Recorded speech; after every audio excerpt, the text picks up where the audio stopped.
Good evening, everyone, and thank you, Bruce. I am delighted to be back as your moderator for debate number 13, Does God Exist? We have had some interesting debates. Some of the previous topics have been free will, human anatomy, evolution, and the fossil evidence. Do prayers work? And last month we had the historicity of Jesus. Well, tonight you're in for a treat as we look at Does God Exist? Now, the format for tonight's debate will be as follows. First, we will have David Wood, who is representing the Christian viewpoint here. A round of applause for David. And then also Heina Dadahhoy, who's representing the atheist viewpoint. So for the benefit of the audience as well as our timer, the format will be as follows, Mr. Timer. Opening statements will be 15 minutes each.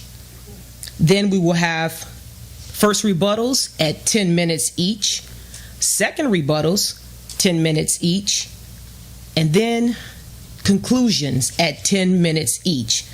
So for the clock purposes, and this is for both of our panelists, make certain that for the first segment, the 15 minutes, you give a green light at a green light at 10. And can both of you see the lights? And then let's go with the yellow light at 12 and a half. And then at 15 minutes, go ahead and give them the final light, which means be quiet before Mike back there shuts off your microphone. Is that okay? All right. And then we'll make it easy on you for the 10-minute segments. Just go green at 8, yellow at 9, and then the flashing yellow, which is really a red light, at 10. Is that okay with both of you? Perfect. Are we ready, audience? Yeah. Well, let's learn a little bit about our first panelist. Dr. David Wood is a member of the Society of Christian Philosophers, the Evangelical Philosophical Society, and the Hume Society. A former atheist, David became a Christian after examining the historical evidence for the resurrection of Jesus. He is a contributor to books, Evidence for God, 50 Arguments for Faith from the Bible, History, Philosophy, and Science. Also, Defending the Resurrection and True Reason. In addition, Christian responses to the challenge of atheism. And David has been in more than 40 moderated public debates. And he also runs the website acts17.net. David lives in the Bronx with his wife. Her name is Marie, and he has 4 sons, Lucian, Blaze, Reed, and Pele. All right. And I asked each one of the panelists for a fun fact. A fun fact about Dr. David Wood. He grew up in West Virginia in a trailer park. Please welcome Dr. David Wood. And then also, I'll go ahead and read, since we just have the 2 panelists tonight, let's learn a little bit about Heina Dadahhoy. Now, she spent her childhood as a practicing Muslim who never in her right mind would have believed that she would grow up as an atheist, feminist, secular humanist. Heina has been an active participant in atheist organizations and events all around Orange County, California since 2007. Now, on the national stage, she's been involved since 2011. She is currently writing a Skeptic's Guide to Islam, and she also blogs on Heinous Dealings of Free Thought Blogs Network. I also asked Heina about a fun fact about herself, and she smiled and said, Della, I will be attending my first prom this weekend in Missouri. A round of applause for her. So without further ado, let's go ahead and open up. I will invite to the podium Dr. David Wood for his 15-minute opening statement. And let's make sure that we do have the cell phones silenced. It's okay to take pictures and text your friends or whatever, but let's have them silenced because this is being recorded. Is that okay? Yeah. Are we ready? Yeah. Are we ready? Yeah. Dr. David Wood, you're up.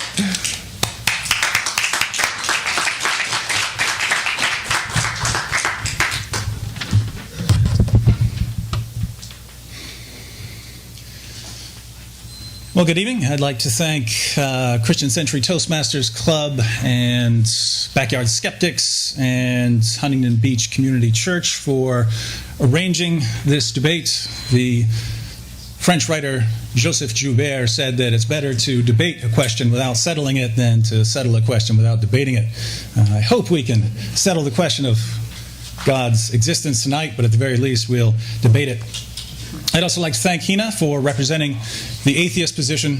Some of my best friends over the years have been Muslims, and the psychological pressure to conform and comply is beyond what many of us can comprehend. So I'm always impressed when someone has the courage not only to leave Islam, but also to do so openly. So, does God exist? Yes. And I'm afraid there's no way around this, my friends. Of course, on a superficial level, we can kind of look around and say, well, I don't see God, so God doesn't exist. But on a deeper level, everything you see around you depends for its existence on God. Werner Heisenberg, who won the Nobel Prize in physics for the discovery of quantum mechanics, said that the first drink from the cup of natural science makes one an atheist, but at the bottom of the cup, God is waiting. And it's something I've loved for a long time. If you're convinced that you understand the world without God, keep drinking. Not alcohol, of course, but keep drinking to the bottom of the cup, and we'll see where it goes. Now, to show where this goes, think about what's necessary, what's required for something simple, something we're doing right now. Think about what's required for us to be having a debate right now. I think we'd all agree that we're having a debate, so what's required for this sort of thing? Well, the first thing we need is a universe to debate in. But the interesting thing about the existence of our universe is that it requires an omnipotent, personal, timeless, immaterial creator. For thousands of years, theists maintained that God created the heavens and the earth. For most of that time, what atheists there were maintained that the universe is eternal. And these seem to be the only two possibilities. Either the universe has been here forever, or you come to a limit if you go back in time. Much to the horror of atheists, 20th century research showed that the universe is expanding, and therefore that we can trace it back to a beginning. Now, since the universe began to exist, we're left with two further possibilities. Either the universe began to exist as a result of some cause, or it sprang into existence uncaused. Now, the second alternative is obviously absurd. Out of nothing, nothing comes. But this means that the universe has a cause. This cause can't be bound by time or composed of matter, because time and matter came into existence with our universe. So the cause of our universe has to be timeless and immaterial. It also has to be personal. There are only two kinds of causes we appeal to, natural and personal. Natural causes are the kind we appeal to in scientific explanations. Personal causes are the kind we appeal to when we said that someone chose to do something. Now, the beginning of the universe can't have a scientific explanation. Scientific explanations presuppose laws of nature, and nature wasn't there to bring itself into existence. But this leaves us with a personal cause. And since a personal cause who can create a universe ex nihilo, out of nothing, would be powerful enough to do anything that could be done, the cause of our universe is omnipotent. So we know that an omnipotent, personal, timeless, immaterial creator exists, and we know this based on the simple fact that our universe began to exist. But could we have a debate like this in any old universe? No. In order for Heina and I to be debating right now, the fundamental structure of the universe has to be finely tuned for intelligent life. The forces, principles, and constants of physics, certain physical quantities, the ratios between the masses of atomic particles and the properties of elements and compounds have to be just right, or we wouldn't be here. Consider some of the simple forces of nature. Without gravity, there'd be no planets, stars, or galaxies, and I wouldn't even be able to stand here at this podium. Without the strong nuclear force, protons and neutrons wouldn't hold together in the nucleus of an atom, and hydrogen would be the only element on the periodic table. Without the electromagnetic force, there'd be no chemical interactions between atoms, and the molecules necessary for life could not form. Think about the principles of physics that are essential for life. The Pauli exclusion principle keeps electrons from all falling into the lowest orbital. Without it, there'd be no complex chemistry, and we need complex chemistry for life. The principle of quantization keeps electrons from falling into the nucleus. Without it, there'd be no chemistry at all. But the fact that we have the necessary forces and principles isn't nearly as surprising as the fine-tuning of the numbers that physicists plug into the laws of nature. These are the constants of physics: the cosmological constant, the gravitational constant, the strong force constant, the fine structure constant. These numbers could have had a wide range of values, and yet the values they actually have fall into the extremely narrow range that makes biological life possible. As the late astrophysicist Sir Fred Hoyle said, a common-sense interpretation of the facts suggests that a super-intellect has monkeyed with physics as well as chemistry and biology, and that there are no blind forces worth speaking about in nature. So we need a universe, and we need the fundamental structure of the universe to be finely tuned for life. But just as you can have a beautiful doghouse without actually having a dog, you can have a universe finely tuned for life without actually having life. So the third requirement for us to be having a debate like this is complex biology. So where did Earth's diverse biological complexity come from? The most obvious explanation is some kind of design, and human beings are actually quite good at recognizing signs of intelligence. I mean, if we look around this room right now and ask ourselves, did that camera have a designer? I don't know what person designed it, but I could tell by looking at that it was designed. Same thing with these lights, this microphone, this podium. I don't know who built the podium, but I know someone built it. And based on what many atheists tell me, what are the only things we see around us that didn't require a designer or a creator? Us, human beings. And we just happen to be the most complicated things in the entire universe. Now, if your response is, well, the universe is a big place, and so lots of weird things can happen, I don't think you understand the probabilities involved, and I'd be happy to go over those a little bit later. But until then, I'll just say that if this podium and this laptop require a designer, all the more these hands and these eyes would require a designer. Of course, we need more than just biological complexity to do what we're doing. Cats are biologically complex. They don't debate the existence of God. In order to ponder our place in the universe and to ask difficult questions like this and to desire answers and to find these answers satisfying or unsatisfying, we need human consciousness. And it's important to recognize that human consciousness isn't merely having a large and convoluted brain. Consciousness requires what we would call a soul. My atheist friends insist that awareness, thoughts, emotions, hopes, decisions, and so on are simply physical states in the brain. But what sense does that make? My beliefs are true or false. It doesn't make a lot of sense to say that this pattern of molecules is true and this other pattern of molecules is false. I have thoughts that are about things. It doesn't make sense to say that this pattern of molecules is about something. If a scientist examines my brain, he might learn all kinds of things about my brain that I don't know. But he'll never learn more about my mind than I know. If a scientist wants to know what's in my brain, he can give me a CAT scan. If he wants to know what's in my mind, he needs to start asking me some questions. So even though the mind and the brain are clearly closely linked in human beings, they can't be identical. They can't be the exact same thing. If the physical world were the end of the story, human consciousness would not exist, because the human mind is inexplicable in purely physical terms. Theism, however, is the belief in a God who is immaterial, invisible, rational, creative, and self-aware. Since the human mind is immaterial, invisible, rational, creative, and self-aware, human consciousness fits quite nicely into a theistic framework where God creates not only a world of physical bodies, but also a world of immaterial souls. When it comes to debate, however, we're not interested merely in human consciousness, but with a particular activity of the human mind, the mind's ability to reason. Heina and I are only willing to debate a topic like this because we trust our reasoning ability. We wouldn't waste our time debating if we thought that our cognitive faculties, the processes that produce our beliefs, were unreliable. But atheists have a problem here, because they generally claim that our ability to reason is the product of natural selection acting on random mutation.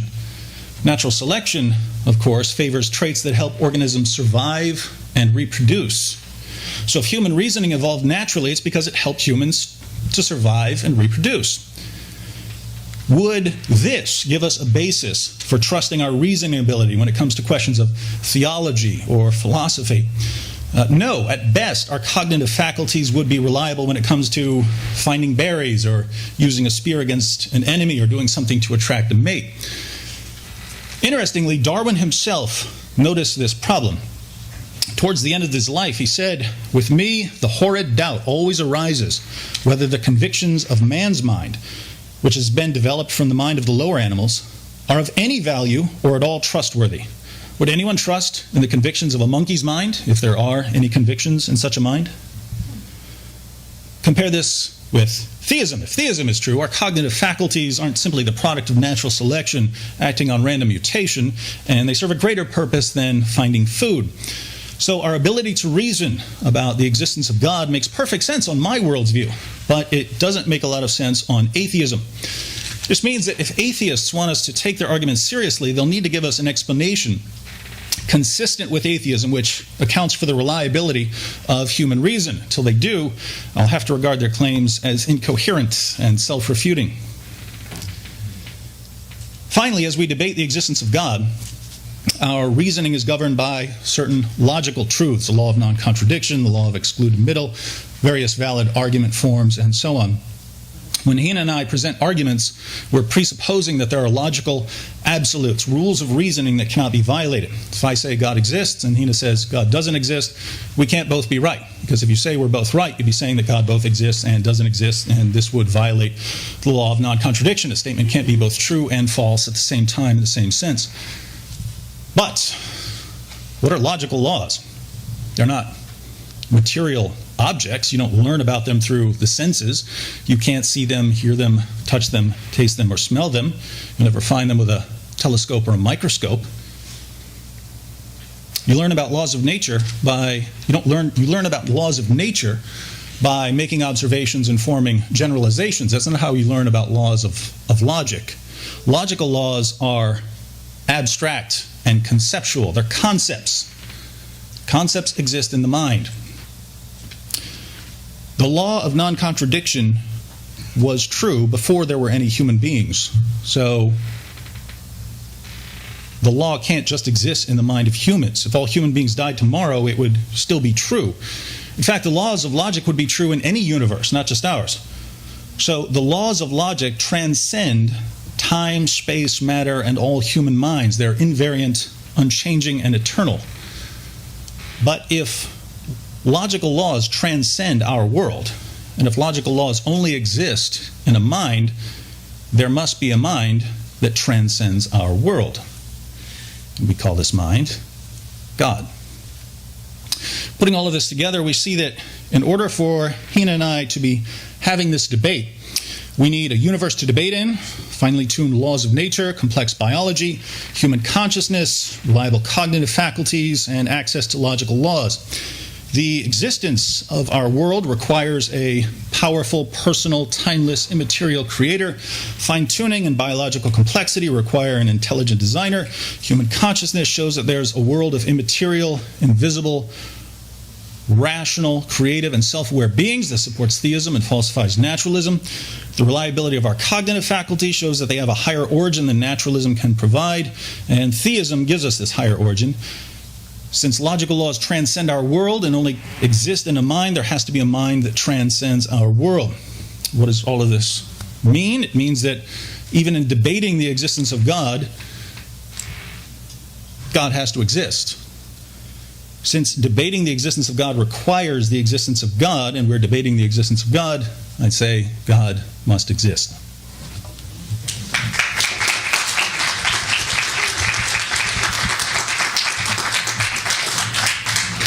All right, well, I, like David, would like to thank everyone for being here and for everyone for setting this whole thing up.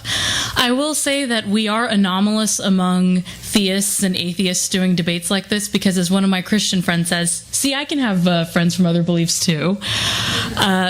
He says that every atheist, given the percentage we are of the population, must have at least 3 websites to account for the amount of atheism online. But David and I are the exception to that. I only have 1, David has 3.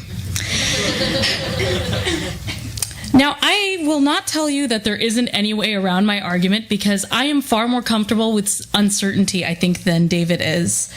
But I will present my evidence, and I won't say what I think that theists or Christians think because I may be wrong. I haven't sat down and examined every single one of your sets of beliefs. But, I will present what I think. The world didn't come about via chance or blind force, and life did not come about by random mutation. There are natural processes that can account for all of these. There is no problem with thinking that there is no God behind it all. If the idea that there can be this mind that controls everything or some creator force behind the universe, why does it have to be a deity? Why do people come to the conclusion that it must be a deity? And we can actually find that explanation in science. If we look at psychology, if we look at sociobiology, if we look at sociology, human beings tend to find patterns where there may or may not be patterns. One example is pareidolia, where we see faces where there may be no faces. So if you look at Mars, everyone sees a face there, or the moon, you see a face there. And religion, in a lot of ways, is just a social version of pareidolia. It's a way of finding patterns out there in the world and saying, there must be something behind it. There must be something reasonable and rational and similar to human thought processes behind it. Although science shows us that's simply not true. Science is not about settling questions, but about asking them and finding out even more of them. It's the uncertainty principle. It's being okay with the fact that we're just human beings. We're just tiny specks of dust in this giant universe. And there are a lot of things we don't comprehend. I'm fairly comfortable with the fact that I don't comprehend exactly how my smartphone was built. Even though I am in web development, I am in technology. Probably all of us rely on experts for certain things like understanding of geology or astrophysics or biology or even technology, plate tectonics. We rely on experts for these things. Because we do that, we don't automatically assume that these things are magical or mysterious or somehow supernatural or personal. We know that, there are reasonable explanations for this. Just recently, a probe was launched on a comet. How many of us here could do that? How many of us here could be that guy in that tacky shirt? Let's be honest here. Who else could be that guy saying, hey, I did this thing? Probably none of us here could, even those of us who are in the sciences, who are in technology. To go back to the idea that human beings sort of find patterns where there may not be any, for thousands of years, theists have not agreed that there was a God. They have disagreed with each other and waged war on each other over which God is correct. So to look at history and say, oh, well, all of them believed in God and there's just a few atheists clamoring to be heard is sort of fallacious given the brutal and violent history and, let's just say it, current reality of theism. There may have been atheists in the past that, I don't necessarily agree with, who were wrong about the idea that it was an infinite universe, but theists have proven themselves wrong over and over and over again about far more scientific matters than a couple of atheists in the past clamoring about an infinite universe. But again, I won't say what every theist here believes. I won't presume to speak for you. What we see here is a God of the gaps. So it begins with people not understanding the natural processes that drive the world, that have brought the world into existence as we know it, that have caused all the natural phenomena we see around us, from the weather to human reproduction and everything in between. And slowly but surely, the march of science has proven theism wrong over and over and over again about every single issue, and God has suddenly shrunk into smaller and smaller places. Suddenly, God only explains the final cause of the universe, where before God was said to account for every act of human reproduction. was said to account for every cloud and every leaf falling from a tree. Now we have reasons for that. We understand why that happens. So slowly we're just retreating God into this particular role. And call me an optimist, but I feel like that role is just going to keep getting smaller. So what do we do? What do we do about that? We accept uncertainty. We accept the fact that we don't have to know everything. And just because we don't know everything doesn't necessarily mean that ancient explanations account for it. Now let's talk about the idea of reasonable principles existing, no matter whether or not there are human beings to think of them. To me, that's a tree falls in a forest argument. If a tree falls in a forest and no one is there to hear it, does it make a sound? Does it matter? If all human beings were wiped out and logic still existed, I'm not sure if that would even be reasonable to talk about, because who would be there to talk about it? And if we're going to talk about a powerful and rational being, let's talk about what this powerful and rational being is responsible for. It is not a finely tuned universe. The universe is hardly finely tuned, and neither is life. The constants are constantly in flux. If you look at the latest in astrophysics, you will see that there are all kinds of particles that we don't know about, that we can't see, that we barely have any idea about, that literally blink in and out of existence. So I'm not sure what fine-tuning is being talked about here. If we look at biology, we see even more examples of bad design. I say design in quotes because I don't think it is design. It seems that there is a creator deity. This deity had a pretty severe lack of foresight. If we look at human reproductive peril, and I say peril for a particular reason, human beings walk upright, even though our originating species did not. And that means that the female pelvis is so small that giving birth is a death-defying experience. In addition, most pregnancies don't even come to fruition. Most of them spontaneously abort. So you have a fertilized egg that certain contingents of the United States are very invested in protecting, but allegedly this very well-designed universe causes most of them to be flushed out into oblivion. The majority of them. The pharynx, which is our throat, it's for eating and breathing. You know how many deaths could be prevented if we had a separate tube for eating and for breathing? Instead, children suffer and die. The elderly suffer and die for the simple reason that we have one tube for everything. Breathing is regulated not by the amount of oxygen that's out around us, but the presence of CO2. So you start choking when you sense the presence of CO2 with sense is the wrong word. But when your body recognizes that there's a presence of CO2, you start asphyxiating. The lack of oxygen does nothing for you. And in fact, that has been suggested as a way to humanely euthanize people or animals. It's by pumping the air full of everything except for CO2 and oxygen. There's a laryngeal nerve in the giraffe. The laryngeal nerve loops all the way down to the bottom or the center of the giraffe and all the way back up, meaning 15 feet of a nerve that could have been attached right here.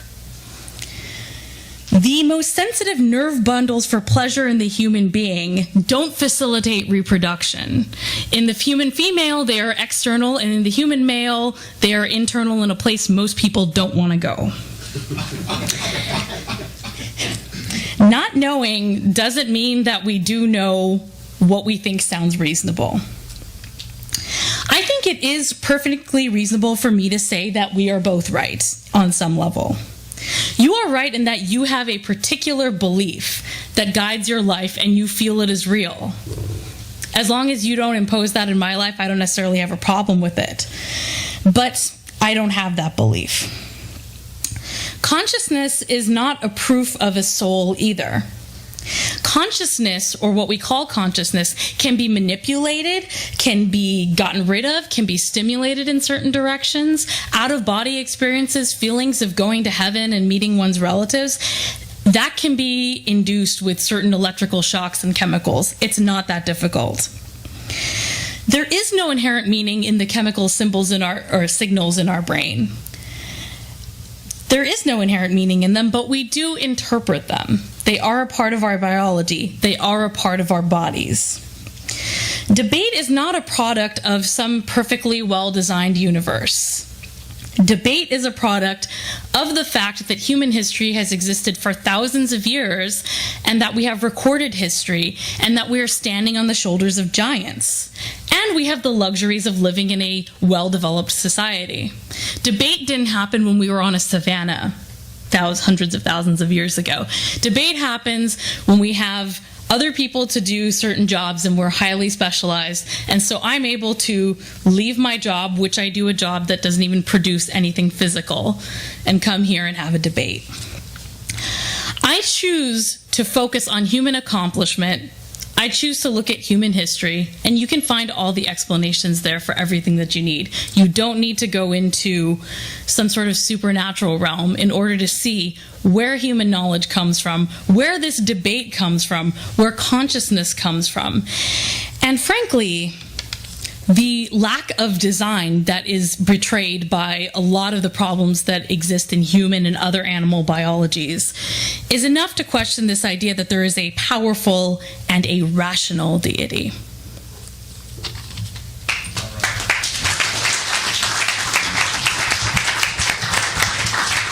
Thank you both for those opening statements. And now, Mr. Timer, we will go into our first rebuttals.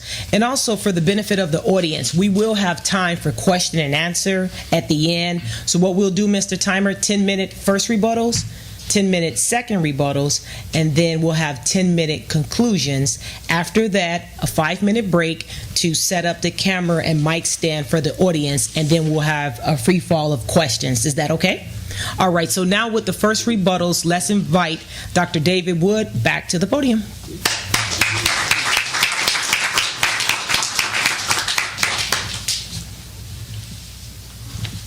Toastmasters handshake here. I was a Toastmaster back in the day. That's what she's referring to. Well, thank you, Heina. In my opening statement, I argued that without God, we couldn't even have a debate like this, and I presented 6 requirements for a debate like this on the existence of God. First, I argued that since the universe began to exist, it must have been caused, and that this cause must be an omnipotent, personal, timeless, and immaterial cause. The only response I caught there was that this is a kind of God of the gaps reasoning. That in the past, theists believe that I think God is responsible for every cloud or every falling leaf, I think is what Heina said. And now we know why leaves fall and we know why clouds form, and therefore God has been increasingly pushed out of a job. And I have to say that's just wrong. That's just wrong. We didn't go. I mean, you could. I'm sure you could find theists who believe that sort of thing.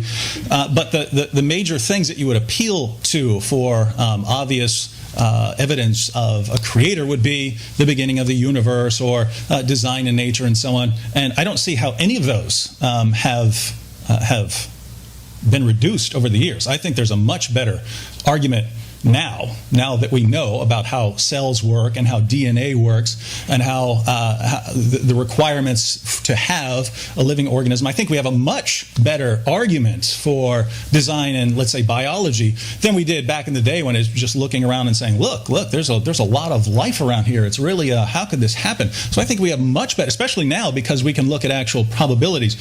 So as far as the God of the gaps, what we're talking about are the same things Christians have been talking about for thousands of years. I mean, theists have been talking about for thousands of years. And when we talk about something like the beginning of the universe or fine-tuning of the cosmos, these aren't things that we don't know about. These aren't gaps in our knowledge. We make these arguments because of what we find, right? We find that the universe had a beginning. For centuries, you couldn't prove this. Then all of a sudden, you can prove it. Then now you have an argument that previous generations couldn't make nearly as well. So when we know that the universe began to exist, we know that time and space and matter came into existence with the universe, then we're led to ask, how did this happen? What could cause this sort of thing? And when you examine what kind of cause would be required, sounds an awful lot like God. Second, I argue that the forces, the principles, and the constants of physics are finely tuned for life, and that this points to an intelligent designer of our universe. Heina responded that the laws of the universe aren't finely tuned, the constants are in flux. And here, I'm not sure. I understand what she was saying with the particles, but that's not what we're talking about with something like the cosmological constant. Just to give you an idea here, the cosmological constant is the constant that drives the inflation of the universe. That's why the universe didn't just get pulled back by gravity. There's something going in the opposite direction. But it has to be finely tuned to 1 part in 10 to the 120th power. 10 to the 120th power. In other words, if it went in either direction, then we wouldn't be here right now. Now, just to give you an idea of how unimaginable that number is, there are 10 to the 80th atoms in the entire universe. 10 to the 80th atoms in the universe, and we're talking about 10 to the 120th. If I let you randomly select an atom from the universe and mark it, what would be the chances of me picking the right atom out of all the atoms in the universe? That would be 1 in 10 to the 80th. We're talking about 1 in 10 to the 120th. If that's not finely tuned, and that's just one of them, there are many, if that's not finely tuned, I don't know what is. And if any divergence from these constants would lead to us not being here, if you're going to attribute that to chance, then I don't know how we would have a straightforward discussion. Biological complexity. I argue that complex biology points to an intelligent designer. Heina said that random mutation isn't required. Yeah, it is. Yeah, if you're talking about how you get from a living cell to what we see around us, you definitely need some mutations. Now, you have natural selection acting on those mutations, but on the standard naturalistic model, you definitely need that's what drives evolution. You need the mutations and you need the natural selection. After this, Heina pointed to examples of poorly designed things in nature. So the female pelvis or the pharynx or so on. I don't know anyone who claims optimal design, that everything is as good as it could possibly be. I mean, I don't even know what exactly that would mean. I mean, if you make a tiger, and you make that thing so that it can run 1,000 miles an hour, I hope you are then going to make gazelles run 1,001 miles an hour, or you're not going to have a functioning ecosystem here. And so I don't know anyone who says optimal design, everything is as perfect, but that's not the point. This right here, this is a MacBook Pro. Is it optimally designed? Could it be made better? Of course it can be made better. It can be made better right now. There are several better ones that have come out since I got this. Those other ones could be made better. And any one you have could be made better. Does that rule out design for this? Absolutely not. So I don't see how pointing out that I think could be made better is evidence that nothing is designed. Consciousness. I pointed out that human consciousness cannot be explained in physical terms and that this points to a supernatural world. Heina responded by saying that consciousness can be manipulated. We can do things to manipulate consciousness so it doesn't point to any sort of soul or supernatural world. That's not the argument. The argument is physical states are not the same as mental states because they have different sorts of properties.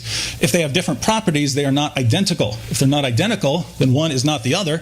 Then mental states are not physical states, and therefore they require something that's not a physical state. Well, what is it? What is it that can bear these mental properties?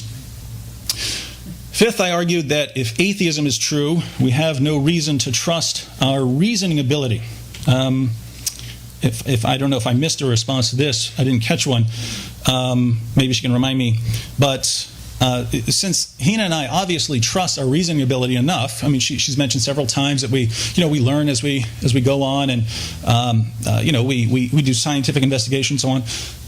I believe any of that supports anything, any sort of scientific investigation, historical investigation, debating right now, all of this. If I took atheism, naturalism seriously, I look at that and say, my brain was selected to find berries. My brain was selected to find a mate. What business do I have talking about the ultimate nature of reality or the origin of the universe? We weren't made for this sort of thing. But we're all sort of presupposing that we are made for this. Well, that makes perfect sense. Again, on theism, it doesn't make a lot of sense on naturalism. 6, I said that logical laws only exist in a mind and that logical laws transcend our world, which means that there's a mind that transcends our world. Heina pointed out that, well, we don't know what would happen if we all died, if logical laws would cease to operate. And here, if they're dependent on the human mind, then logical laws are just a description of how we happen to think.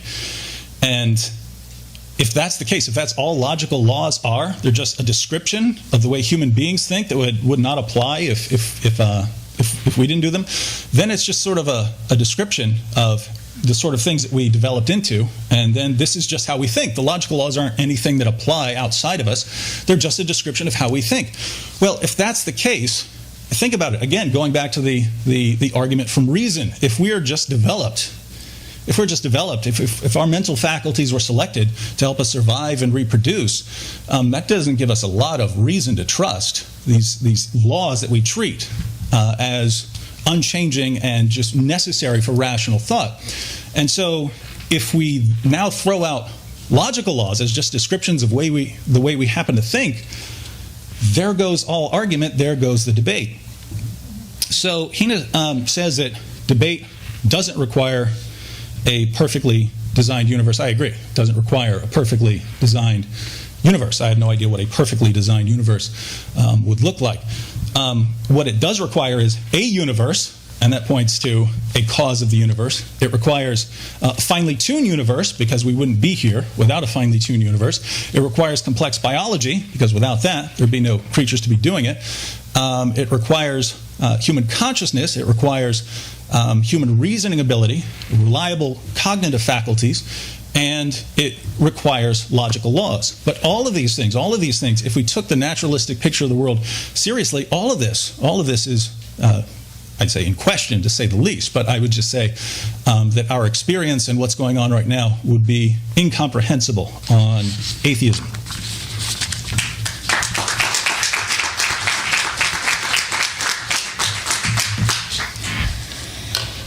Well, I guess David is starting to speak for other theists as well as atheists in saying that no theist actually thinks that every single thing in the world is caused by a deity. I don't think that that's a wrong statement. Many theists do believe that every single thing is propelled and perpetuated and actively involves the participation of a deity.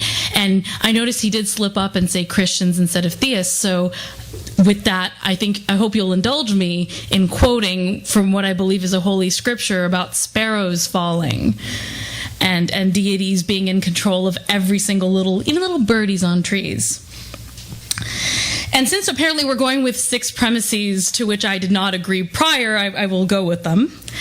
The cause must be omnipotent, timeless, and personal. That, I think, contradicts a little bit to the idea that the finely tuned universe does not have to be optimal. If this deity is omnipotent and reasonable and timeless, why would they not create the most optimally designed universe? Gazelles and felines aside, there are a lot of design flaws in this universe that don't have purpose except that they're there, except that they simply exist. So to talk about gazelles and felines and animals catching each other and eating each other, how about let's talk about that. This is a designed universe where the way we survive is by eating each other. This is a finely tuned universe. We must kill and consume other beings in order to live, be those beings plants or animals. So I'm not sure if an omnipotent, timeless, and personal being, this perfect being, would really be able to say that, there's evidence of that being with the finely tuned universe if you're arguing against optimal design. Where does the omnipotence go? Where does this all-powerful, all-knowledge go? Suddenly it's out the window when we're talking about, the human reproductive system. There's no explanation for that other than that we were naturally selected and there was no magical designer behind it. Biological complexity does rely on mutations, but they are not random. Randomness is not what's going on here. Natural selection is, and yes, mutations do happen and are selected for, but there's no randomness about it. If you mutate to be a certain way that causes you to die, you will die. And to go to the idea that we need to talk about causes. We need to talk about why we were made. That is an inherently theistic argument. To say, well, if we were made to hunt berries, we weren't made to hunt berries. That's not what I'm arguing. And in fact, I never made that argument. It was kind of shoved into my mouth a little bit. But instead, human beings evolved through natural selection, and we can do a lot of things that aren't traceable back to our ancestors. This is the shoulders of giants argument. The idea that we are standing on the shoulders of giants. We have prior human knowledge to build upon. This is part of our survival mechanism as a species.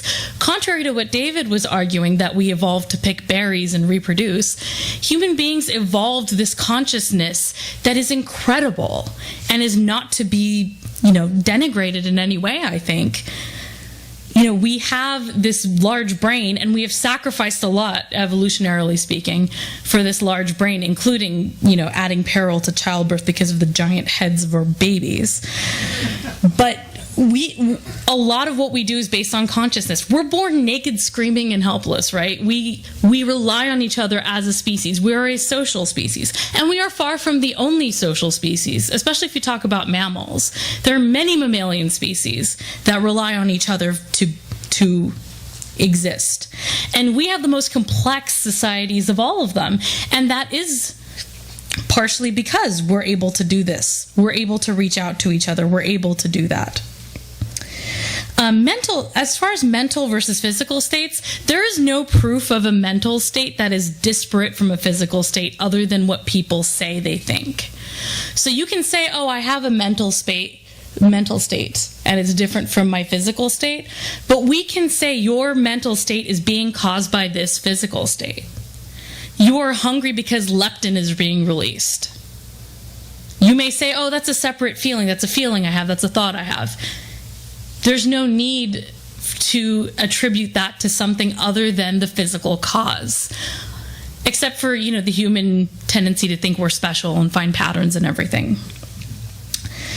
I don't necessarily 100% trust my reasoning ability. I mean, I have made a few flubs here and there today, so there you go. And in a lot of ways, debate is pointless, because none of us are going to walk out of here thinking differently. None of us is going to walk out of here a changed person. None of you are going to come to me and say, I renounce God. And none of you are going to go up to David later and say, I accept the Lord Jesus Christ. That's not going to happen. So what is the point of debate? Ask yourselves that. For me, it's to exercise my intellectual muscles. It's to meet people who are different. But this goes back to the idea of cause.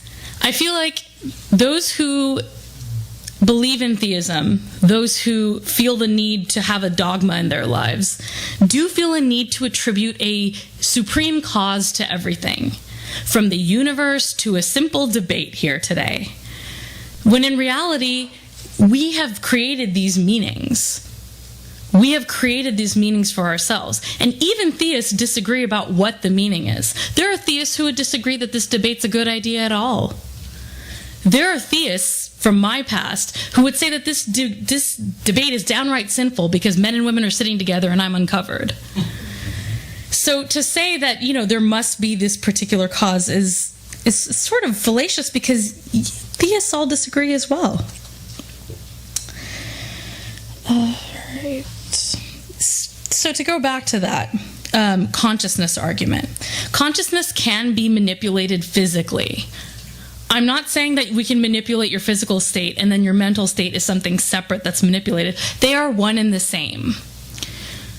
Electrical shocks, like I mentioned earlier, can be applied to your brain and you will experience a mental state. And you might feel it as a separate thing from your physical state. You might report it as a separate thing, but they are one and the same. Our brains and our bodies are not separate. Our brains are part of our bodies. And in fact, the latest research in human biology shows that our digestive systems actually have a great concentration of neural tissues, and that would even affect the way that you think. So if we were to take my brain and put it in David's body, my thoughts would not transfer. That's not how it would work, because he has a completely different physical set to support that brain. As far as logical laws go, again, if there were no human beings around to talk about these things, and heck, even back in the day before human beings sat around talking about these things, when we were too busy picking berries, I believe was the phrase, was there concern over this? Were those theists debating logical laws and using that as proof? Were those theists using the cause of the universe as proof? No, they were using the simple things, the sparrows falling and the clouds forming.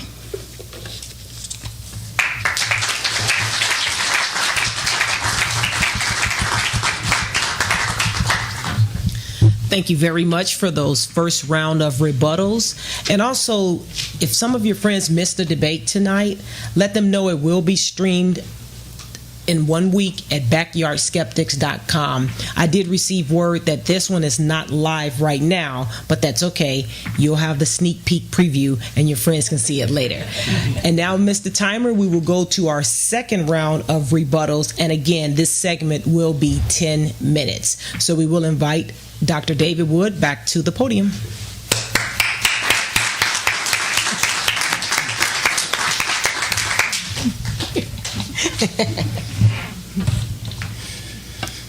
I just wanted to compliment Heina briefly on her organizational skills. I've been in lots of debates, and I haven't seen too many people who sort of go point by point and stick to it throughout the debate. It's kind of one person offers an opening statement, and then from then on, it's kind of a free-for-all of anything that pops into anyone's head. And so it just was interesting to be going back and forth, kind of point by point. Heina began by saying that some theists do believe that God causes everything that happens. I didn't deny that. I granted that. What my point was, when we're talking about scientific explanations and how we're bringing God in as kind of a hypothesis to account for something that we just can't account for, the things that atheists say that we were doing that with are almost never the things that anyone has ever done that with. What historically, but before the modern scientific age, people were appealing to God as creator of the universe and as creator of life. These are the things you find in the Bible or in the Quran and so on. And those are the very issues where we keep finding more and more evidence, not less and less. It's not God getting wedged out. It's the gaps that cannot be filled by anything but God become clearer and clearer. And by the way, you can flip that. You can say it's a kind of chance or an I don't know of the gaps. Anytime we get to something that this is something that can only be accounted for by appealing to a creator or a designer or something like this, and say, well, we don't know everything yet, and or chance explains it. You can do that with all kinds of things. But again, we're not going with gaps in our knowledge. We're saying these are things that we know, and these are things that we know, and here's what is required for these things that we know.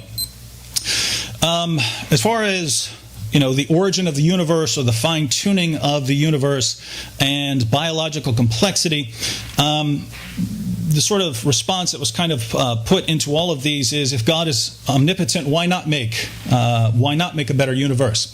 As far as the origin of the universe, the point of the argument is, if you have creation ex nihilo, if you can go back to a beginning of the universe, a being that is capable of bringing a universe into existence would be omnipotent. It would not be made of matter. It would not be bound by time, because time and matter and so on are coming into existence with the universe. So that's the point there.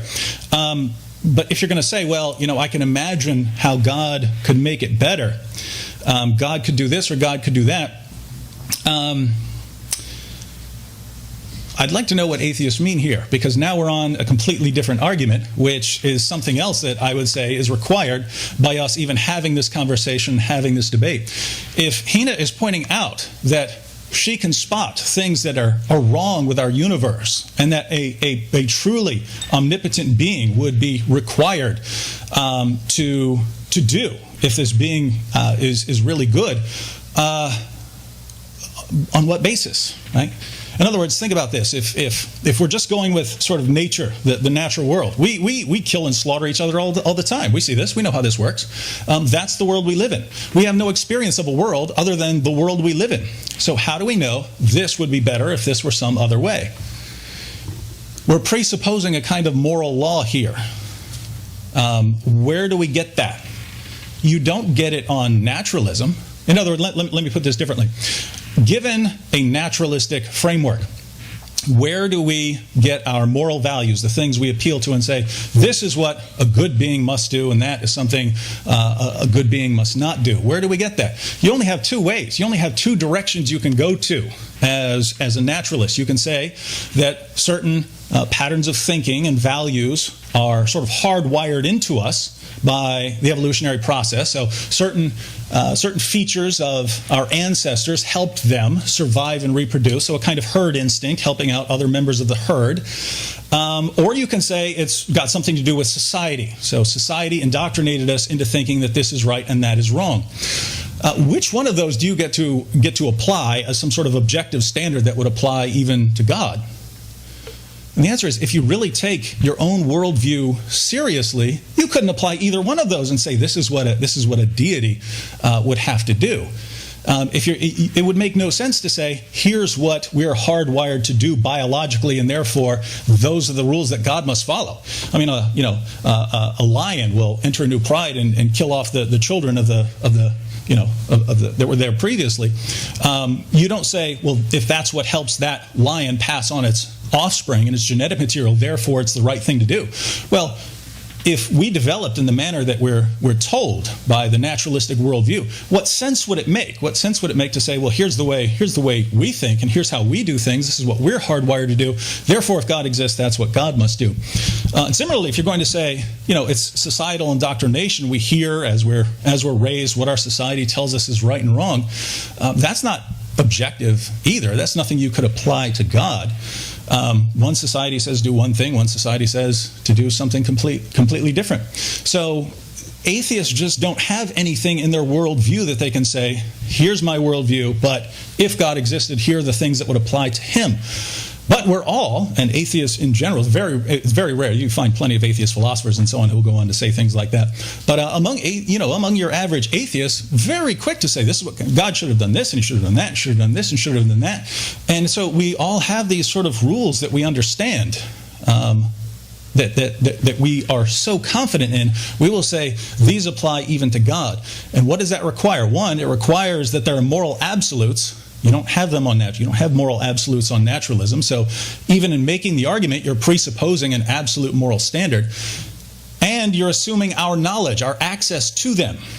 Not just that there are certain things that are ultimately right and ultimately wrong, but we have some kind of access to them. We're special. We have a special awareness of things that other creatures and organisms don't have. And all of that would fit those sorts of an absolute moral standard and our access to them, that fits very comfortably into a theistic framework, doesn't fit very well into an atheistic framework. As far as human reasoning is concerned, Heina said that human beings can do things that are not traceable back to our ancestors.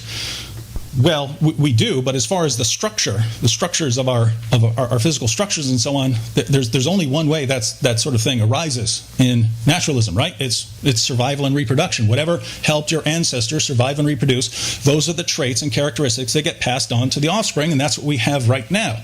The only reason we're here right now, according to naturalism, is our ancestors did a better job of surviving and reproducing. It's not because our ancestors had some ability to form correct hypotheses about the origin of the universe or about the ultimate nature of reality or whether God exists or doesn't exist. It has nothing to do with it. Whatever helps you survive and reproduce, that's what helps you pass on your genetic information. And so the structures that we have, our brains, our physical structures, that all gets passed down to us. And so I just don't know what she means with these, that we have abilities that are not traceable back to our ancestors. How do we, I mean, you know, you can learn karate or something like that from someone else, but as far as your physical makeup, that does come back, that does come down from your ancestors. Heina said regarding consciousness that there's no such thing as a mental state that is different from a physical state. No, absolutely not. You can give examples of physical states that are tied to mental states, like pain, right? You get poked with a pin or something like that. It hurts. There's obviously a connection there. But there are mental states that just cannot be described. They can't be described in physical terms. Again, if I talk about me having, if I'm thinking about a grilled cheese sandwich, it doesn't make any sense to say, look, you see these molecules right here? You see this pattern of molecules? That's about a grilled cheese sandwich. This other pattern is not. Or this pattern of molecules, that's true. This other pattern of molecules, that's false. What sense does it make to say that this arrangement of molecules is true and this other one is false? What could that possibly mean? But it makes perfect sense to say this belief is true and that belief is false. As far as logic, I didn't catch any additional response, I don't think. But Heina said something interesting, that debate is pointless because we're not going to change. And I find that interesting because, I mean, I grew up as an atheist, and now I'm not anymore. And a lot of that happened after I met a Christian who ticked me off so bad, I decided to destroy him, and then I started studying and then became a Christian. And Heina, of course, is a former Muslim who's now an atheist, so something happened along the lines that made her think otherwise. And so people do unquestionably change their minds and change their views. And the purpose of something like a debate like this isn't just an intellectual exercise or to meet new people. It's for both sides to be exposed to the reasons that the other side has for thinking the way they do and coming to some conclusion about maybe I'm on the wrong side here. So I hope that you guys, there's some atheists back there, will continue to think about these things, and maybe you agree with me.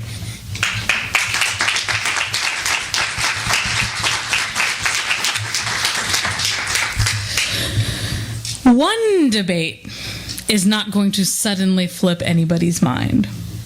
A series of thoughts and processes and debates and discussions and information and society and exposure, that's what changes a mind. Maybe in David's case, he went to a single debate and suddenly his brain went, oh no, God, from atheism. But I know that for me personally, it took me years of self-reflection and thought and pondering, being challenged both gently and roughly by the people around me, because being a Muslim in this society is not easy in that way. It's a complex process. And that's exactly what brought about life. That's exactly what brought about the universe. It's a complex process rather than a single moment of creation. God is getting wedged out of explanations. I'm not sure what history we're looking at of theism. Perhaps we should exchange information later about what we're looking at. But God as an explanation is being wedged out. Before, as I mentioned, and I'm not sure if I had made myself clear enough, everything was attributed to God. And that was the end of the discussion. God made the rain. We pray for rain, and then rain doesn't come, God must be mad at us. These are things that are established within theistic canon, in every theistic canon. And to ignore that part of history and to say, all of a sudden in the 21st century, that theists never believed that the rain was caused by a deity is very ahistorical and very bizarre, I think. As far as the basis of morality goes, let me back up and quote what the word was used. Optimal. I didn't say that it was good or morally right for women not to die in agony in childbirth because of poor pelvic design. I'm just saying it would have been more optimal. So, as far as optimal goes, I'm thinking more along the lines of efficiency. It would be far more efficient to only have sperm meet egg when that would end up with new life, rather than having so many happen and all of them just flushing out for no apparent reason. It would be a lot more efficient for the nerve in the giraffe to connect here instead of all the way around and up here. So it's not a moral good that I'm arguing, merely efficiency, which anyone with an engineering or design or software background will know human beings are really bad at. But even I, as a human being who's really bad at efficiency, even I can say that there is something kind of inefficient and not incredibly intelligent about some of the designs out there in the world. How do we know that it would be better for most things to not die? Well, because life is generally a good thing. Good. I don't know. I mean, it seems pretty reasonable on a very basic level that if you want to make something, you won't make it kill itself before it would come to life. That seems kind of ridiculous. But you know, who am I? Who am I to say that? As far as morality goes, to use the term hardwired with regard to human beings is incredibly flawed. There's very little that's hardwired into human beings. What makes us the dominant species on this planet is our plasticity, our ability to evolve and adapt, our ability to think about things and come up with innovative, creative solutions for all kinds of problems. I didn't say that none of our structures are traceable to our ancestors, but karate definitely is not traceable to the very first human beings that walked the African savannas. It was karate, or any other complex concept, comes from a progression of intellectual proceedings that sort of built on each other. So it started with someone saying, oh, man, that guy goes down faster if I hit him here instead of here. And then it built from there. We have thousands and thousands of years of recorded human history that shows us exactly how to get to karate or any other complex concept. As far as morality goes, I was kind of waiting for that one. The structures of morality that we see around us are not objective. I don't think that there is an objective morality because an objective morality very clearly does not exist. If an objective morality existed, then we wouldn't be disagreeing about it. Then we wouldn't be murdering and pillaging and doing all these awful things to each other over moral principles. So there is no objective morality that we know about. What we do know is that certain things make for a better society and a better survival for all of us. So instead of me stealing all your stuff and running off, I can say, all right, this is your stuff and this is my stuff. We good? Okay. Although, you know, in certain societies, that's not what happens anyway. The bottom line is that there is no objective morality. We can see that in this world. And it's another symptom of, I think, poor design. If there were this optimal creator, why not make it so that we're a little bit less horrible to each other? Maybe a little tiny bit. But I guess that's just too much for this deity, if there exists one. Where is this mental state that David was talking about? He's saying, okay, so you have a thought and it's about grilled cheese, I believe. Where is this thought? Where does it exist? We know that he's telling us using sound waves in his throat to vibrate the air and sound waves to tell us that he's thinking about grilled cheese. But where does this thought exist? This thought does exist on a physical level, on the molecular level. And that molecule in itself definitely does not have a true or false value because people have false thoughts all the time. It's really easy to get people to think false thoughts. Ridiculously easy, as a matter of fact. But what David did was take this chemical signal in his brain and interpret it to mean grilled cheese. Now, if that same signal were to be placed, let's say if this were possible, in someone else's brain, someone who'd never heard of grilled cheese, they would get absolutely no meaningful information from it that would lead to grilled cheese, but it might lead to square thing with brown edges and yellow stuff peeking out. But the bottom line is that he interpreted this information, but the information does exist. There is a physical, traceable bit of information that he's getting that from. As for the idea that reproduction drives every single thing we do, sure, yes, naturalistically speaking, that's true. But we have very complex mating rituals these days. Very complex indeed. Being well educated enough to sit on a stage, might have been part of what led him to have his 4 fine sons. You know, the fact that he was able to show his intellectual abilities and his health and his prowess in being able to do these things was probably not inconsequential towards his reproductive fitness. Of course, it's a little bit different for women, because if you want to pursue intellectual things, you wait till your womb's dried out and then you hope for the best. But everything in some way does lead to reproduction. You know, what is part of the reason I joined the atheist community in the first place? To meet people. So it's not that there's this direct line between every single thing we do and having babies, but there is something behind everything that we do that does lead towards our species surviving and thriving and hopefully eventually reproducing.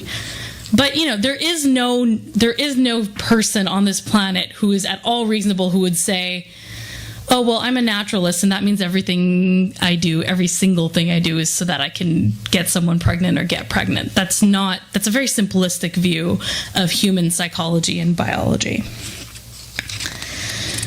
So I return again to uncertainty.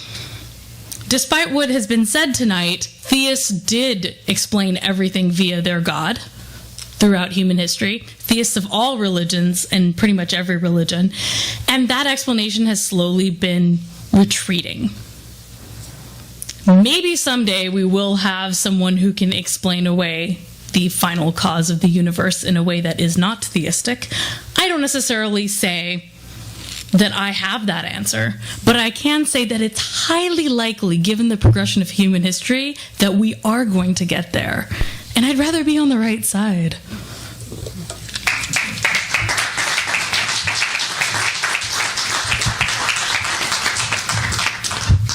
Thank you very much. Again, this is debate number 13, Does God Exist? We've had opening statements, first rebuttals, second rebuttals. Dr. David Wood with the Christian perspective, Heina Dadahhoy with the atheistic perspectives. And now let's move to our conclusions. Mr. Timer, this segment will also be 10 minutes. Let's have a green light at 8 minutes, a yellow light at 9. Were we having a 5-minute break before that or before the Q&A? It's going to come after this one right here, no problem. Mr. Timer, did you get those instructions? Okay, Dr. David Wood, you'll come on up with your 10-minute conclusion, and then we'll have Heina Dadahhoy. Hey, you're here. Let's talk about Scooby-Doo for a second. If you remember the old Scooby-Doo show, some of you are too young, but on Scooby-Doo, you know, every week there were, you know, a new monster, a vampire, a mummy, something else, and by the end of the episode, the mask gets pulled off, and it's a carnival worker or some businessman is trying to scare everyone off, and so on. And so there were always natural explanations for what was going on. And then all of a sudden, there's Scooby-Doo on Zombie Island, where it turned out to be real zombies. Don't know if you saw it, but there were actual zombies in this episode. But Fred, the skeptic, just keeps trying to deny that there are zombies. He keeps saying it's a projector, it's just a projector, it's just a projector. And then, you know, he makes physical contact with one. And then it's, you just pull off the mask. And he tries so hard to pull off this zombie's mask that he ends up pulling the zombie's head off. And the zombie's still living. And the zombie picks its head back up and puts it back on. So Fred says, it's animatronics. So now it's, you know, it's someone actually, they're machines. And pretty soon there's zombies coming from every direction. And Daphne says, Fred, are you saying this is all animatronics? She says, you're not a skeptic, you're in denial. And, you know, this is just a cartoon. There's not taking zombies seriously here, but the point is interesting. Fred, you're saying that you're a skeptic here. You're claiming that you're a skeptic. if you're really a skeptic, you shouldn't just be skeptical of supernatural explanations. You should also be skeptical about natural explanations when they really just don't account for what you're trying to account for. And I think that is a valid principle. Anyone can apply their skepticism to something they don't want to believe in and become so skeptical that they don't believe in it. And, you can do this. You could sit down right now and make a list. Here are things I want to believe in, and here are other things I don't want to believe in. For the things I don't want to believe in, I'm going to be so incredibly skeptical that no amount of evidence could ever convince me. And for the things that I want to believe in, I will lower my level of skepticism to the floor so that anything qualifies as clear proof that this thing I want to believe in is true. Anyone can do this. Theists, atheists, whatever. But once we're aware of it, we should try to control it and make sure we're applying a consistent standard. Now, let me go through just a few things here because they kind of sum up a lot of what's been going on. On the one, I've never understood the point of Heina keeps saying that I said no theist has ever. I didn't say that from the very first time I said it. I said yes, you can find theists down through history who have attributed everything that happens to God. I'm saying that's a different sort of thing than what was brought in where you needed God as an explanation for something. We need God as an explanation. That generally was for things like the origin of the universe, or why certain things are right or wrong, or how living things formed, and so on. And so those are still the things that we appeal to. Yes, you can find theists who believe all kinds of things. You can find theists who believe pretty much anything you want to believe down through the ages. We're talking about the general thrust here. And what would it mean? When a scientist believes that he has an explanation, that explanation turns out to be wrong, and later on he comes up with another explanation, does that say, his old explanations are getting pushed out, science is just nonsense now? No, you don't say that. You say, so-and-so was wrong about this, and now he's getting, he's got an argument. In other words, you can't say, this view failed at this point, therefore you can never appeal to that regardless. Again, you can go to the opening chapters of Genesis or anywhere. What are they talking about? They're talking about the origin of the world, life, things like that. Efficiency. Well, this is interesting. Heina argues that the design isn't efficient. And she says, how do we know that something would be better? Because life is good. Life is a good thing. That's exactly my point. That is a moral statement. Now, I'm not saying you don't know this. I'm saying you do know this, but it makes no sense on an atheistic worldview. You have a view according to which we're molecules in motion. We develop by certain processes, and what really governs the process is survival and reproduction. We're all going to die, and why is that bad? Everything that lives is going to die. Why would you say that that's bad, that life is better, that life is good? There's no basis for saying it on your worldview, and yet you would say it. And so we have to ask where that's coming from. And to tie in with this, Heina says that morality is not objective. This is very interesting. She says that certain things just make for a better society. A couple of things here. One, there goes any of the arguments about bad design. Notice, all of the arguments on bad design presuppose a kind of moral aspect. The reason you don't complain about this laptop doing not nearly as much as it could if it were designed better, you never use that because no one's suffering as a result of this laptop not being much better or something. So you only really say this is poorly designed if it's leading to some kind of suffering.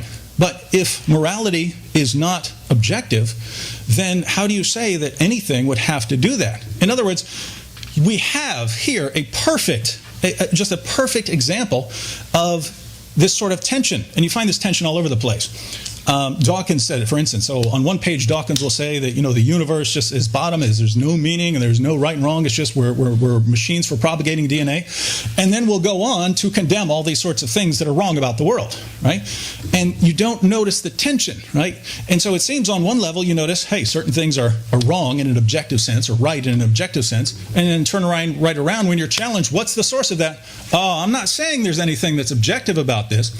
Well, then you have to drop the argument. You can't appeal to values that God would be required to follow if they're not objective. Heina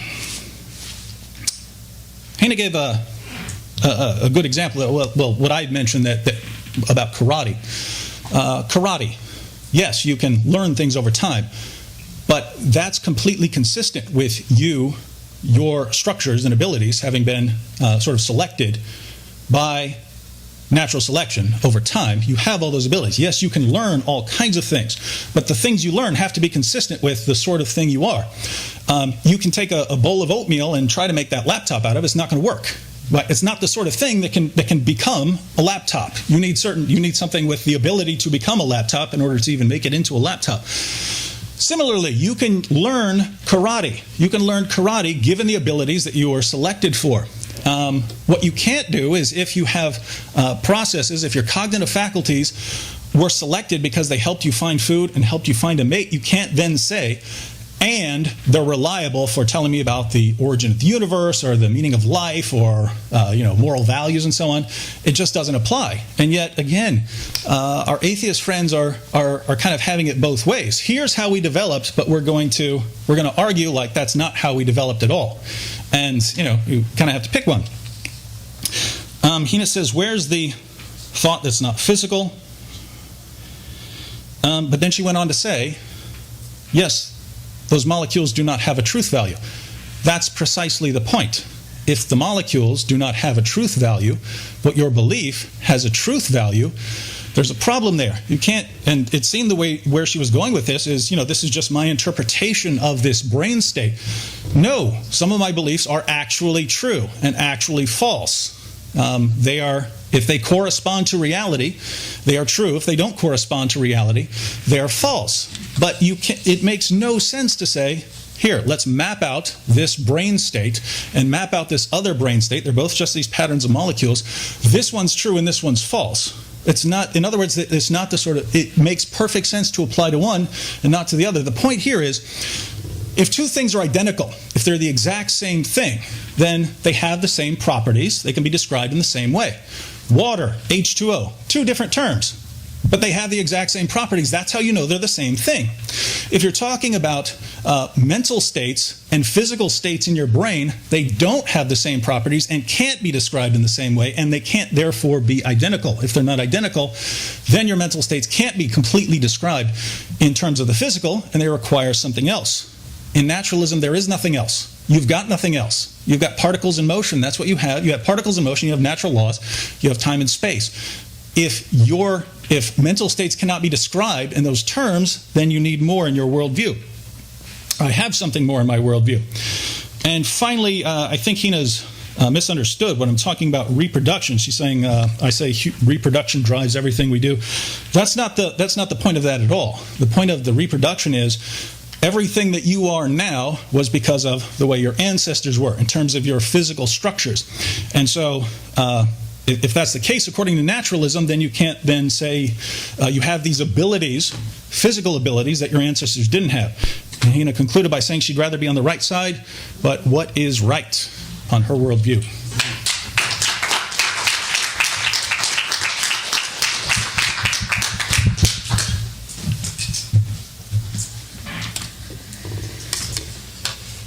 I guess I should have worn an ascot today to embody this Fred that apparently I am from Scooby-Doo.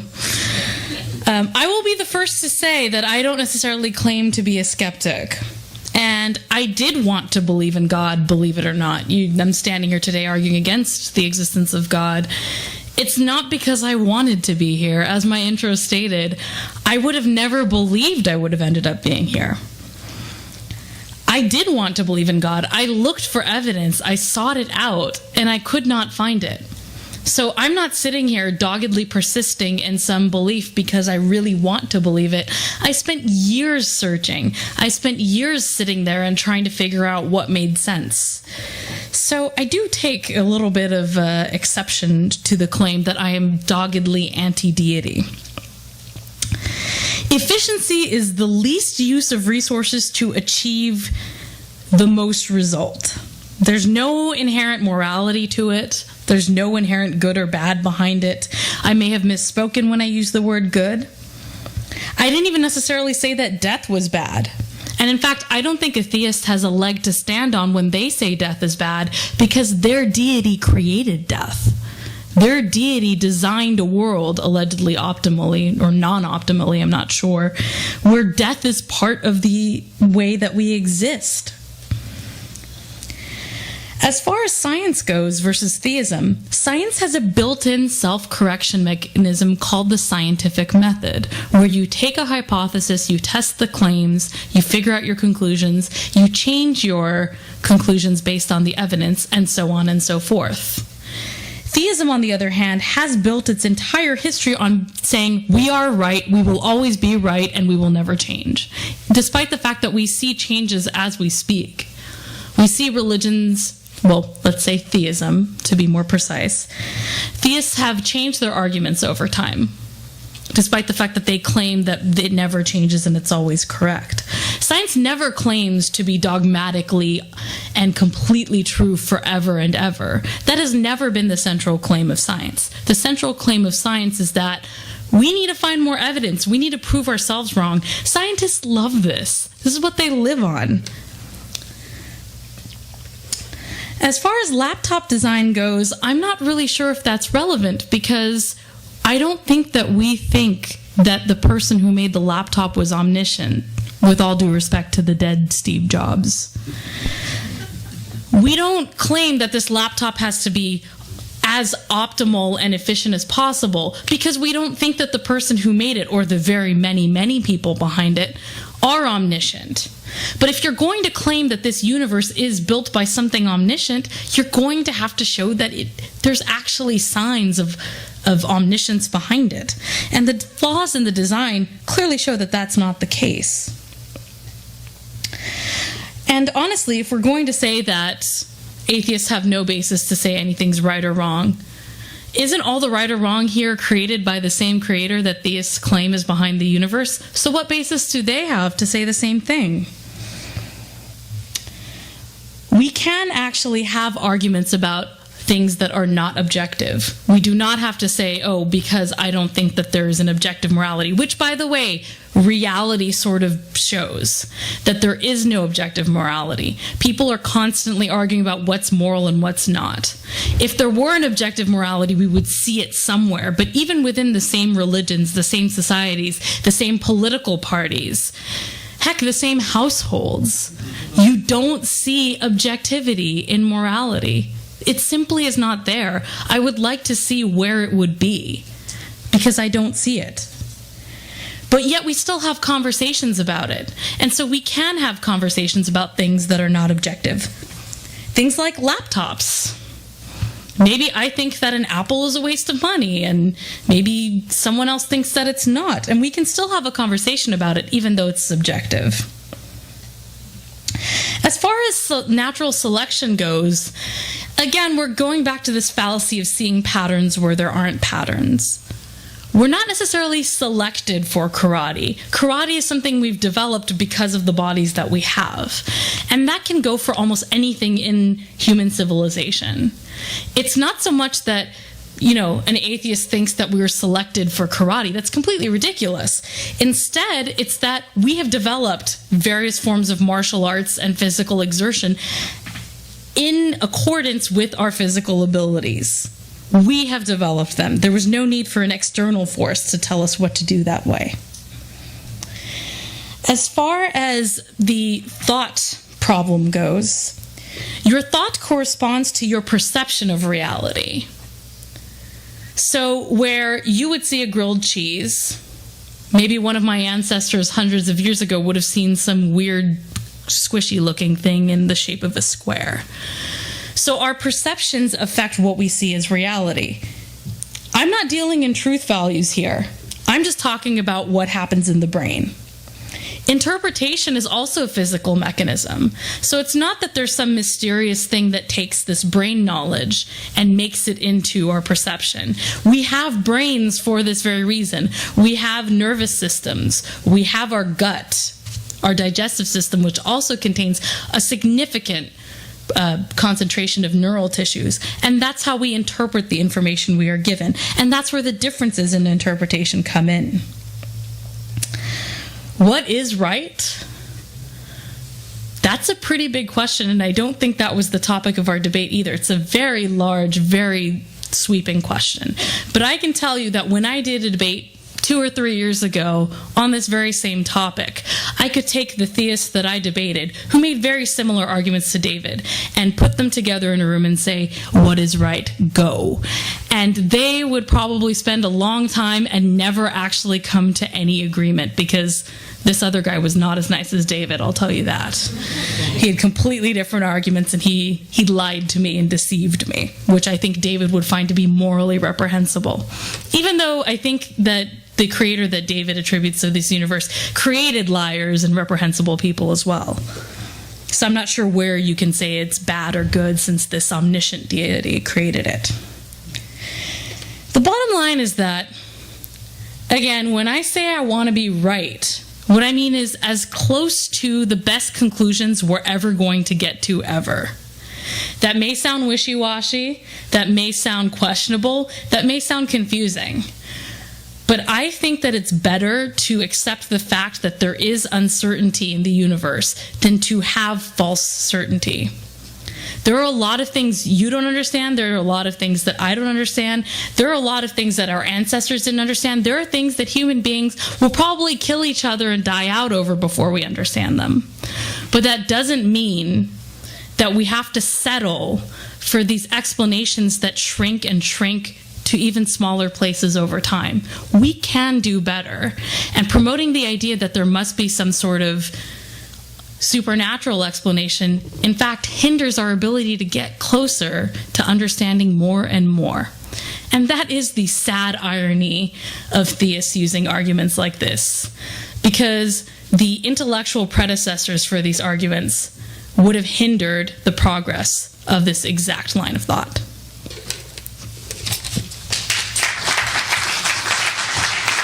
Are we ready to let the games begin? Yeah, let's go. Okay. Dave, thanks for coming. You've been great. Heina, you've been greater. Sorry, I'm a little biased here. Sorry, a little biased. You're presupposing a standard. Yeah. My question is that you mentioned all of your arguments about this personal God and about your God, the Christian God, but I'm thinking, and I'll speak and then I'll ask a question, that you can be a Muslim, you can be a Hindu, you can be a Krishna, you could be a Christian, believe in Krishna, you can believe in Raelians, and all have the same arguments that you're talking about, the theological argument, the fine-tuning, the universe argument, the Kalam argument. All of these things, you could be any other religion and say exactly the same thing. And that makes me think that, well, your argument isn't that great if all the others have exactly the same thing. Doesn't it cast doubt on you speaking a Christian viewpoint that can also be argued from any other religion? Well, our topic is, does God exist? So, yes, a Muslim And could... I have to go to the camera, so just... Go ahead. Okay. I'll pretend you're still there. And then... Yes, the topic is, does God exist? And Heina and I were discussing a topic, and, should we talk about Islam? Should we talk about Christianity? We decided we'd talk about kind of a generic theism. So, yes, me personally, I believe God is a Trinity, and that we would know that Christianity is true by Jesus' resurrection from the dead and things like that. But yes, most of what I've said tonight could be, a Jew or a Muslim would be perfectly happy with. And I will just add that actually was what started my path of doubt. I went from a Muslim to a generic theist to a deist to what I am now. So Thank you. And David, you were greater than great. David Akbar. I appreciate David Akbar. My question is this. You said that you had an internal, subjective searching, and that is why you left Islam. You started searching within yourself. Can you give any non-subjective, personal reasons why you considered the God of Islam not the true God? And have you done this with the Judeo-Christian God, where it's not just a personal, subjective reason for your objections? I'm not sure if I understand the question. Was there any valid, truthful, objective reasons for rejecting theism? I thought that's what this debate was about. I thought I gave my reasons. They seem to be more personal than... And I believe that the reasons given by David for belief are also quite personal. So to single my arguments out as particularly personal, I think is sort of unfair. But I guess to get to your question, I mean, I can't look around at the universe and say that there's some good God that made all of this. There's no way. You know, and that this God can abide by a different moral standard than the standard that it created for us. And this idea that, you know, people can be punished eternally for reasons that seem rather random and have nothing to do with being good or bad. There are a lot of reasons why. You know, there's no one single reason. But I think it is objectively the one objective thing I can say is that I'm pretty sure that if I weren't raised in a society that taught me to believe in a deity, that I would believe in that deity. So that is the one thing that made me really lose my belief in God, is that if I hadn't been taught that belief, I wouldn't have come up with it myself. Anything to add? Not too many people historically, just by, you know, sitting around thinking, came to the conclusion of atheism. And so that would also seem to be, if you're going to say, well, I wouldn't have come to that conclusion on my own, well, most people historically didn't come to the conclusion of atheism. So I would wonder why you now take the position of atheism when that's a position. Well, because you exist. The theists exist, so an atheist has to exist in order to not believe in that God. I mean, that's why. A couple of quick things. One is, I don't know whether Bruce has announced, but several of us are going out to meet Marie Callender's up the street. Afterwards. Norms. Sorry, I always screw things up. Okay, at Norms. And so I would really urge for future speakers, I don't want to hear about grilled cheese sandwiches at this point. You know, Them's fighting words where I come from. Okay. Now, one of the other things that bothered me in this entire debate was that no one defined terms. You said there's a God, all right? And people wandered over, well, probably that God is omniscient and omnipotent. We never really got to omnibenevolent because that's really hard to justify. So I would challenge both of you just to spend, 1 minute. What is this God that you believe in or don't believe in? My answer is very simple. I'm sure yours is a little bit longer. God is a supernatural explanation for natural phenomena that have natural explanations, and that's what I reject. So to me, that includes, spirituality and all that stuff too. But I think you have more to say on this. Well, yeah, there's certain things that can't be explained naturally. If you don't have nature, then you can't explain something naturally. So when at the beginning of the universe, when nature comes into existence, you can't explain that naturally, because then you'd be appealing to nature to sort of pull itself up by its own bootstraps.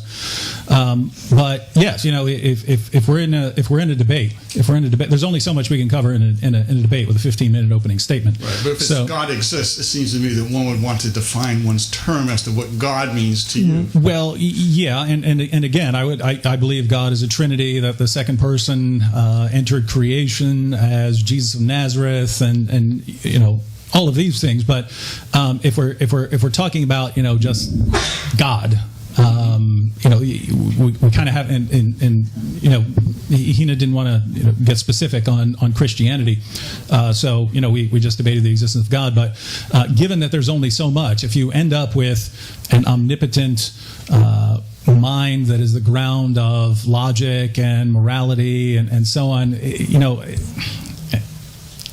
if that's not God, I don't know what you mean. I don't know what you mean. It's like saying, well, I mean, keep in mind, no matter how much evidence we give for the existence of God, you could always say, well, maybe slightly different in some way. Well, guess what? If any of those views is correct, naturalism is false and atheism is false. So, it's like we're saying, here are all my reasons for believing in God, and you say, but you could be off on one of those things and it could be different. Well, regardless, you're wrong. You know what I mean? So it's in other words, here's what you have. For most people, the live options, what William James referred to as the live options, the things that we still consider on the table as far as worldviews. For most people, it's theism or naturalism, living in the West. So anytime we're discussing, those are the issues that are going to be on the table, some sort of theism or a naturalism. And other things you can say, well, Zeus, but it's not exactly what we're talking about. So your arguments are equally valid tonight for the existence of Zeus, or I'm saying if we debate the existence of God, and there's enough evidence to show that naturalism is false and that a creator of the universe who's omnipotent and so on, and is the ground of logical laws and morality. First, you're going to say God exists, and if we're talking about specifics, yes, absolutely. If we're talking about is Christianity true, or something like that, then yes, I would argue for that Christianity is true. So. Yes, I believe more than we have discussed tonight. My beliefs are much more specific on a lot of issues than what we've discussed right now. And I will say, to go back to that other question, nothing makes theists agree more than the presence of an atheist. Next question. Okay. I'd like to ask one on each side. Some might say, from the atheist standpoint, that a number of the statements that you've made seem to bear some sort of subjectivity to them. So I'd like to ask you, what's the most objective thing that you could say in favor of your view? I don't see a lot of subjectivity in most of what I've said. When I say that the universe had a beginning, that's not, this is my personal feeling or something like that. It's not what I'm saying. Or when I say that, the cosmological constant is finely tuned to 1 in 10 to the 120th power. That's not something I'm saying. I kind of feel like that's. I don't feel like that. I could say I feel like, wow, this universe is really amazing. I can have that sort of subjective experience. But when we're talking about, those are factual statements. Those are factual statements. Now, what you could say is a kind of subjective part is, our interpretation still plays a role. We have facts, but we also have to interpret those facts. And so there is a degree of, personal interpretation, but, and I understand people see things differently, but I personally, I don't see any other way to go on a lot of the issues. Response to that? A response to that, well, I feel like the interpretation thing is at the heart of what my argument is, essentially, that, we're fallible human beings with our fallible interpretations, and one of those interpretations is theism, which, you can find evidence for if you're really looking for it, I guess, but I don't think necessarily that the evidence on its own leads to that conclusion. Okay, and now the question on this side. Rather than discussing things having to do with optimality or suboptimality of systems, or whether or not the fall could explain a lot of the things that you were mentioning, let me ask you just one question and a follow-up. Do you believe that information is material? I'm not sure how to answer that question, because information only exists as we materially talk about it, think about it, transmit it, and there's material behind that. Again, I think it's a tree falling in the forest, no one's there to hear it question. I think it's sort of an empty question. Does it exist without us?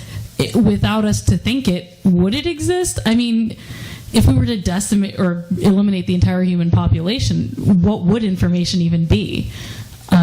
Or I should say the living population, because animals also have information that they transmit to each other. So yeah, I guess I just don't see the point in that question. I'm not referring to the means of transmission of the information, but the information itself. It would not exist without us there to talk about it, think about it, transmit it. No, I mean information is quantifiable. You can say, well, we wouldn't know that it's quantifiable if we weren't there.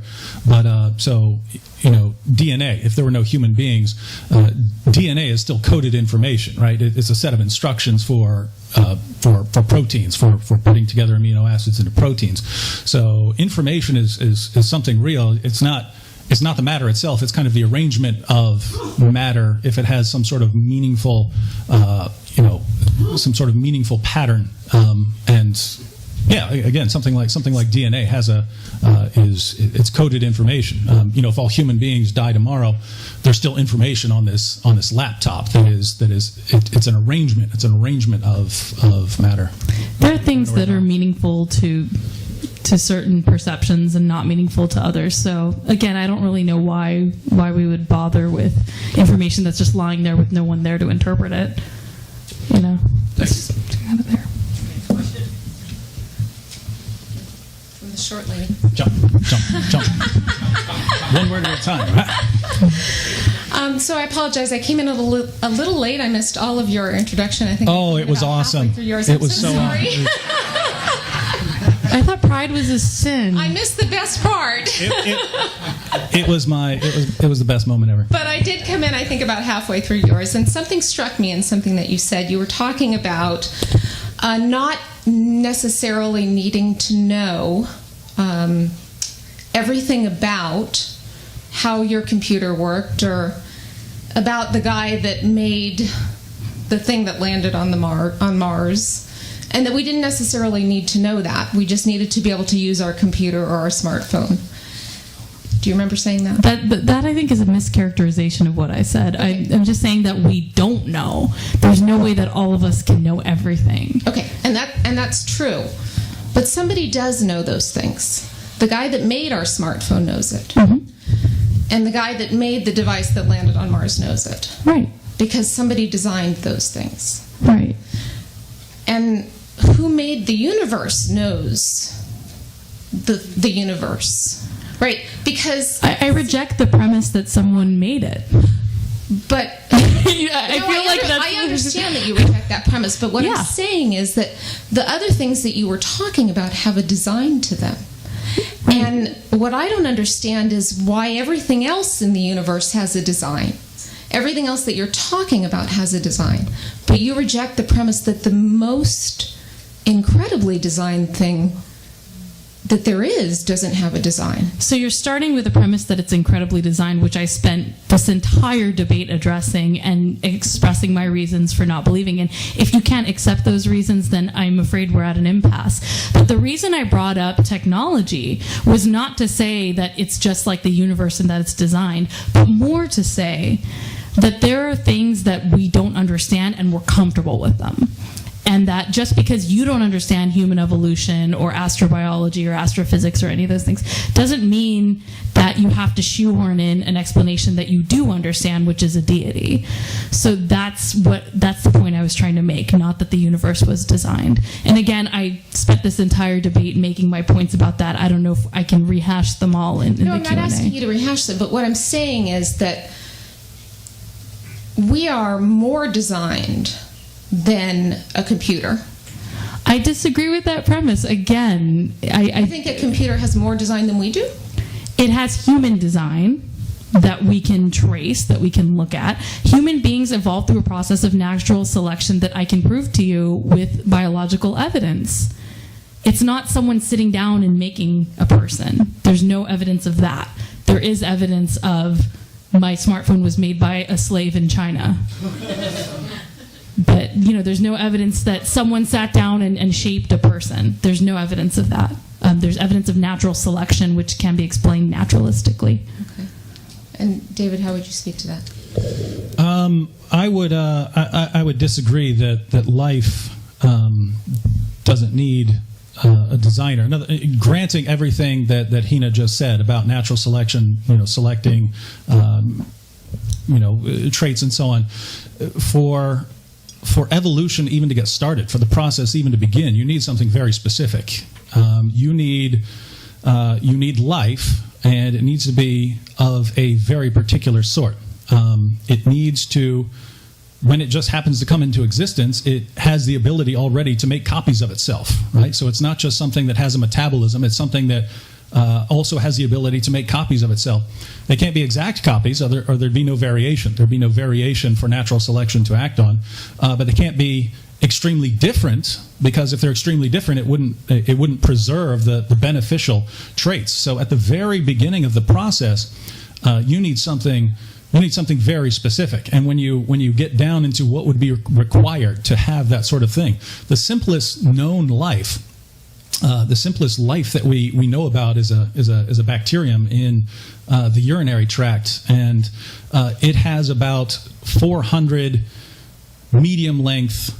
If you're on average, about 400 medium length proteins, and given the amount of time that you've had in the universe. So you can actually calculate the number of possible interactions since the beginning of the universe. You can say, here's the number of seconds since the beginning of the universe, here are the number of particles in the universe, and here is the fastest rate of interactions of particles. So you set the speed of light as a limit to how fast things can move.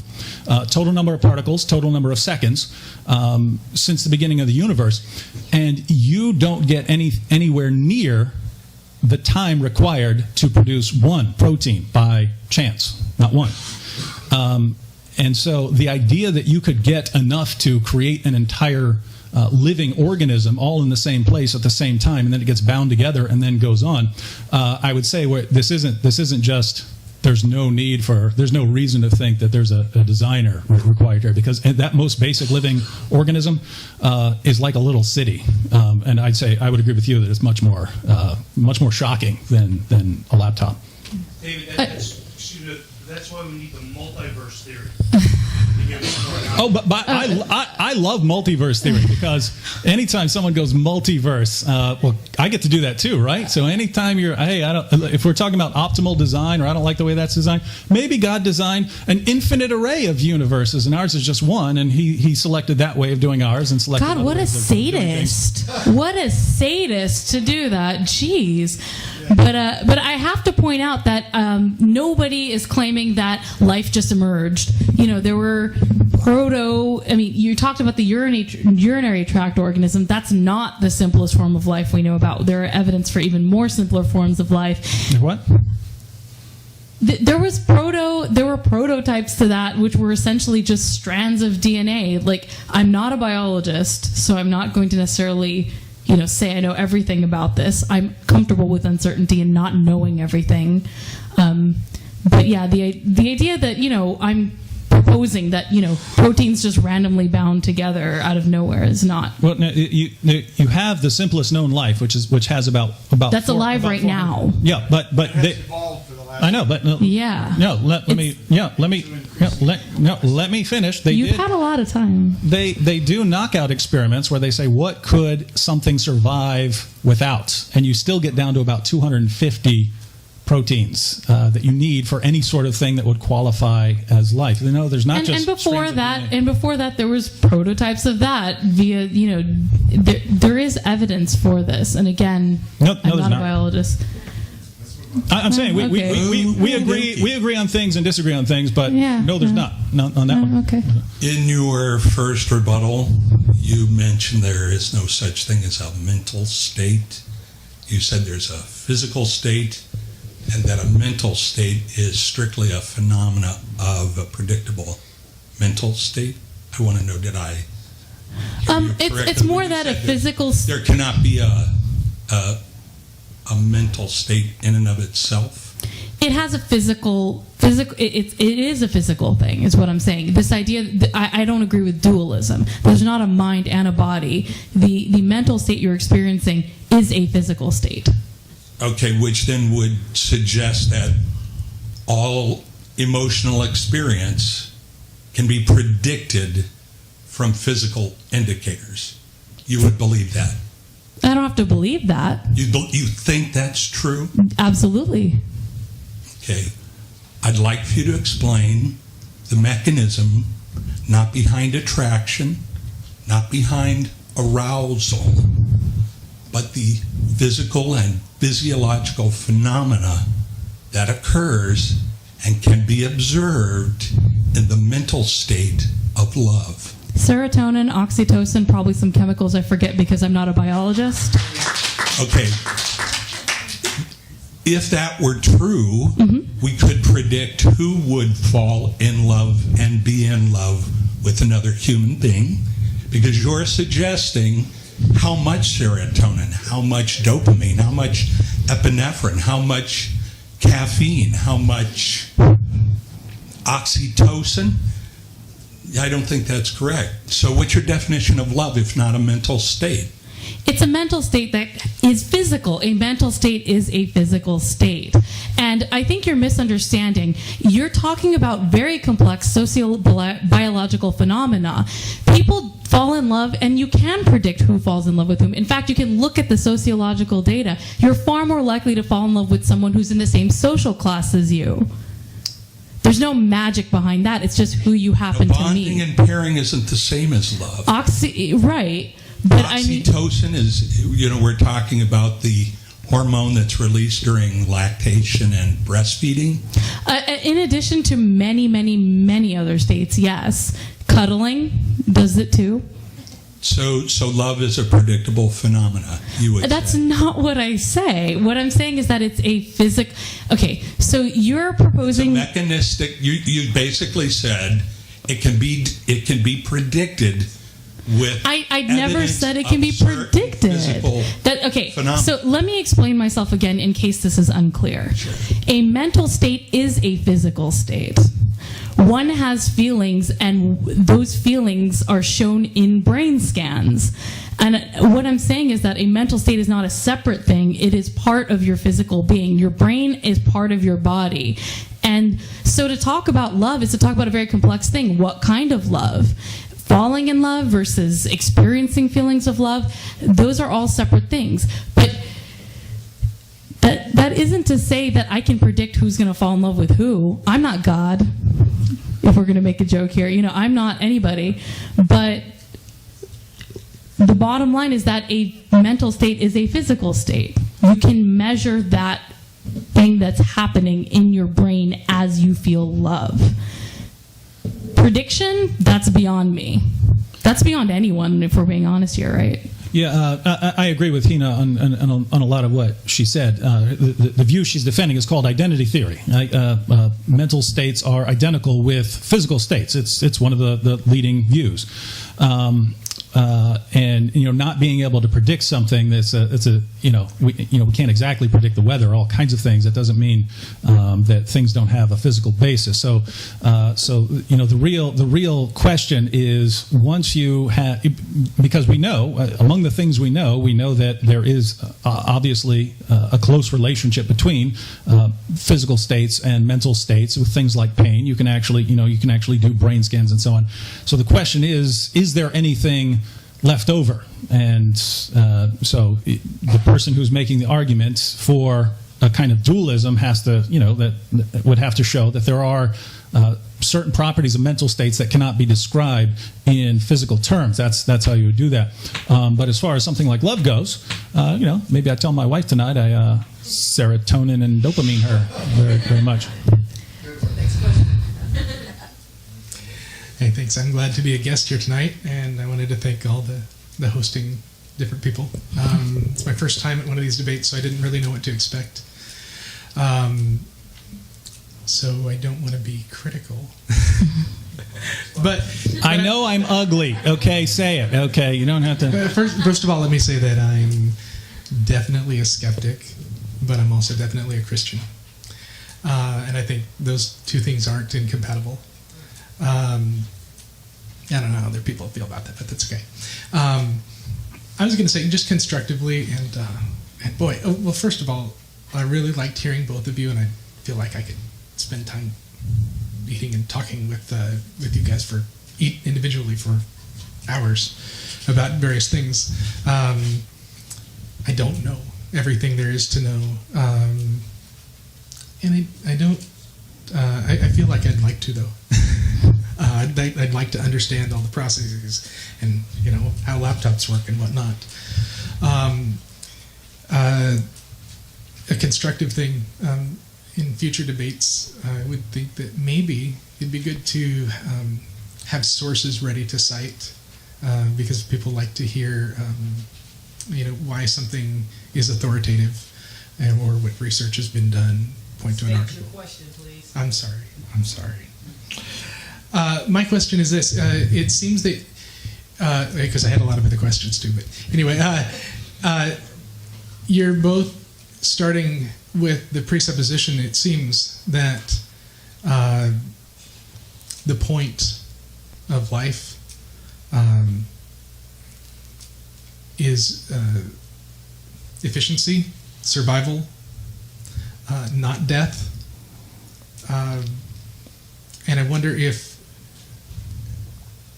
we supposed that the point of life, the point of being created, was to glorify God, or any other reason, and that would, strangely be through death and misery and other things, and mysteries to us, would your arguments change? Would you argue differently if you weren't supposing efficiency was the ultimate goal? So. I think there's a conflation of point, meaning, goal, and just what evolution does. I wouldn't say that the point of life is to reproduce and stay alive. I would say that's what life does. That's what evolution leads to. As far as a point or meaning or anything in life, I don't think I could tell you what yours should be. I don't think anyone can tell anyone else what they should be. And even people within the same religion, fight over what the point is, what's the most important thing.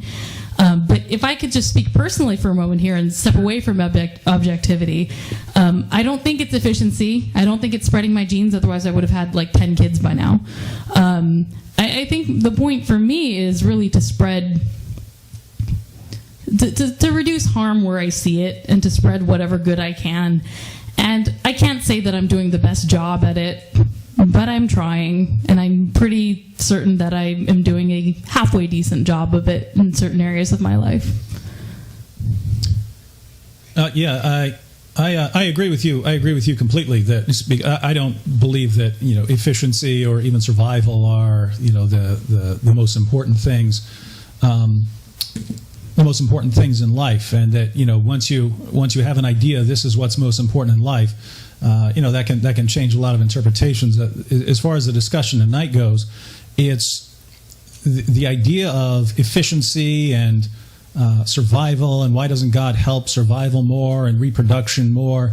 These are exactly the sorts of values that if you take naturalism seriously, you say these are the sorts of things that would be wired into us, the way a bird is wired to build a nest or something like that. We would be wired to survive and reproduce, and so our values would center around those things. And that since we know where those values come from, those aren't the sorts of things that you can then say, but those are the things that God must make the center of his purposes and so on. But that's what atheists generally tend to do. It's here's what's important to us, which if we follow our beliefs through to the logical conclusion, these are just the things that, according to our worldview, we would, expect to make central, and then applying them to God as if they're objective. And as Heina's pointed out, she doesn't believe in objective morality. And so what sense does it make to apply these things to God? But we just can't get away from it. We can't get away from thinking in terms of their sort of absolute right and wrong. And the point is the absolutes don't fit with one worldview. That's on the table. Well, I mean, y'all are the ones who call God good. I mean, you're proposing relativism by saying one morality applies to God and one applies to people. So I would say that that's the case there, too. No, if we defined good in terms of, and I've never met a Christian who defines good in terms of maximizing our pleasure and comfort and minimizing our pain and struggle. I've never met a person a Christian or theist in general, who defines God that way. So we say God is good, yes, and we're thinking in terms of holiness So and good's things a like that. completely meaningless term then. No, it's not a hedonistic term. It's not. It's no coincidence that the first example of an argument from evil that we have on record was Epicurus, who's the father of a kind of hedonism. Once you take pleasure as the highest good, or anything that's associated with it, then of course you're going to run into all sorts of problems if that's how you're defining good and then saying God is good. I never posited pleasure as the highest. No, I'm not. I'm talking. Like, how about not spontaneously miscarrying? How about that? Like, I don't think that's that radical to say that that's a good according to your God. As a matter of fact, given your worldview, it's very radical. I'm running with your worldview here when you talk about your God. If you're talking about my worldview, we're a bunch of sinners, and God can allow all sorts of things because we're not. That's his fault, though, right? Didn't he make you that way? He made us sinners. Yeah, that's pretty sick. Yeah. To make you sinners and say, let's torture you now because you're sinners. I don't think so. Well, I don't know. It seems pretty sadistic to me. But. By the way, thank you very much. I appreciate this whole forum. I really, really do. I appreciate the civility. Heina, thank you very much for being here. David. My question is this. It seems as though that we've spent a lot of time on design. We've talked a lot about the fine-tuning of things and what have you. My question is origins. And we could probably spend another 2 or 3 hours here when we talk about origins.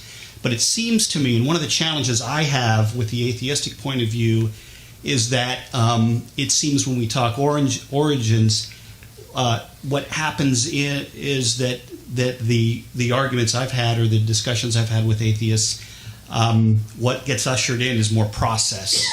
So, for instance, I could say, well, I'm going to go over and get a Betty Crocker cake. I'm going to bake a cake, and my friend is going to bake one from scratch. But the presupposition is, well, it's not really from scratch. And then, boom, there's a cake.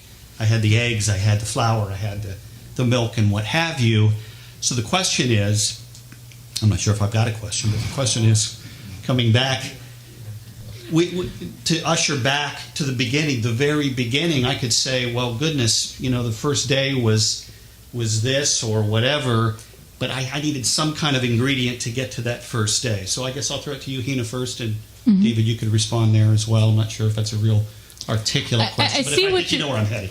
I see what you're saying, where that, there has to be something, right? Mm-hmm. I feel like the fact that we're relying on analogies like cakes or whatever else, or, things like that, just sort of shows the limitations of the human mind in a lot of ways, that we can't conceive of certain things. And again, to go back to my arguments about technology, that wasn't, the point of that was to say that there's a lot of things we don't get. There are a lot of things that certain of us can't get. And there are cosmologists, people who study the origins of the universe, who keep pushing further and further back and figuring out more and more about the origins of the universe. They haven't found God yet, but they found other things. And so I've just sort of made my peace with the fact that that's not where my mind goes, and that the human mind may never fully comprehend that. But I choose not to fixate on that and use that as a basis for my life, and to use other things, I guess. Well, may I ask, why would you not take the agnostic position rather than the atheistic position? They're not mutually exclusive. Atheism is to live without theism, to live without the belief in a deity, and that's what I do. Agnosticism is to say that I can't know for certain. I'm an agnostic atheist. I say I'm an atheist so that people don't think I'm open to them preaching at me randomly.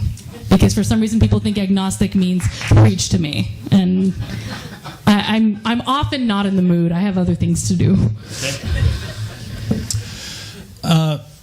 Yeah, I'm not sure I got your point exactly. Yeah, I'm but not sure I articulated it well, okay. So that's okay. So I'll go with what I got here. Fair enough. But yeah, I've never understood the sort of response that's okay. Here's something. So just use the laptop as an example again. If I want to understand how this laptop came to be, well, I just understand. It requires a cause. It requires a designing intelligence. I understand those that it's goal directed, that there's a purpose towards it. It would never cross my mind to say, well, but I can think of a better one. Therefore, none of that is the case. And earlier Heina pointed out, well, it's because we're not attributing omniscience to the designer. That's not the reason, right? Could Apple design a better one? Yes. Could they design one that's 10 times better? Absolutely. Well, why don't they? Apple, we would, even if we have no clue, right, about cost constraints and so on, we'd say, even if we had no idea what the reasons were, you would still say, well, this obviously has a designing intelligence and a cause and so on, and whatever their reasons for doing things in this way, they must have reasons. So, in other words, if you have a cause that can produce the effect, but you might not understand exactly why it's like that rather than someone else, rather than some other way, I think you still have to say, okay, well, that's a cause that explains the effect. I might not understand, but those are in the realms of reasons. I can't understand your reasons for doing anything, let alone God's reasons for doing everything. I have a tough time enough figuring out my own reasons for things. So it's weird to say, I don't understand the reasons for doing this, therefore nothing of that sort exists, and therefore it's just a big puzzle how we got it. That's my thinking. And I think it comes back to the human limitation that we have, where we look for patterns and seek order and reason in things that don't necessarily have them. So I think, from my perspective, that's what happens with theism, where we're looking for a reason, we're looking for a way to figure out. But that's just the human thing, and it's what makes society so great. It's what makes civilization so great. We figure things out, but I don't know if we really have it figured out there. Great. Thank you. We have 5 more minutes for questions. I do see 2 individuals in line, so be mindful of, we have 5 more minutes, because some of our faces of the audience, they look hungry. So 5 more minutes for questions. Go ahead and approach the podium, please. Hello. My question is for David. David, I just noticed that you didn't say anything biblical from the Bible. Is there a reason for that debate? Because aren't we supposed to witness also to people that don't know the Bible? Like when she was asking about the sinful thing, we all fall short of the glory of God. That's what the answer would be. I take issue with that, because as a Muslim, I heavily studied your Bible, so I am aware. Huh? You read the whole Bible? Not the entire thing. You haven't read the whole Quran either, or the entire Vedas, or all the Buddhist scriptures that exist, or all the Hindu scriptures that exist. Yet you feel fit to reject them. But I've read a decent chunk of the Bible. I got really bored at the begats, I'm sorry. But I've read enough of the Bible, so please don't condescendingly assume I need to be told. I really don't appreciate that. Okay. But you could be referring to the audience in general, right? Yeah, and by the way, you talked to me, though. You talked to me. That's Romans 3:23. You don't have to agree with it. That's all there is. Yeah, well, we have to agree to a topic, and we have to stick to a topic. And when we're talking about topics, Heina said, "Hey, how about something on Islam?" I said, "I don't think we're going to disagree much on Islam." And then it was, "Well, I don't really. You shouldn't want to talk about Christianity either." And then, so how about the existence of God? And that's something we just agreed with. But if we made an agreement ahead of time, I'm not going to then go on and, hey, my main argument for the existence of God now is the resurrection of Jesus. But with your assumption is, that's the whole purpose. And you can do kind of one thing at a time. Like if our debate is there a supernatural world? Is there something supernatural? I'd be totally comfortable debating, is there something supernatural? Because it shows that another worldview is false. And, if the competing, there are only so many competitors on the table. So even if you don't, prove the gospel or something like that, it is still meaningful. It is still meaningful to say this other worldview is incoherent and doesn't fit well, and therefore it's false, and therefore people need to pick something that is not part of that worldview. So yeah, but I understand your point. I just think that and I'm going with my own thought processes. I started having lots of doubts about naturalism, and that put other options on the table and so on. And that's part of the reason I started to seriously consider Christianity. So I think people can go stepwise. Yeah. So right. And the other one is, if anyone lacks wisdom, let them ask of God. I'm done. Thank you.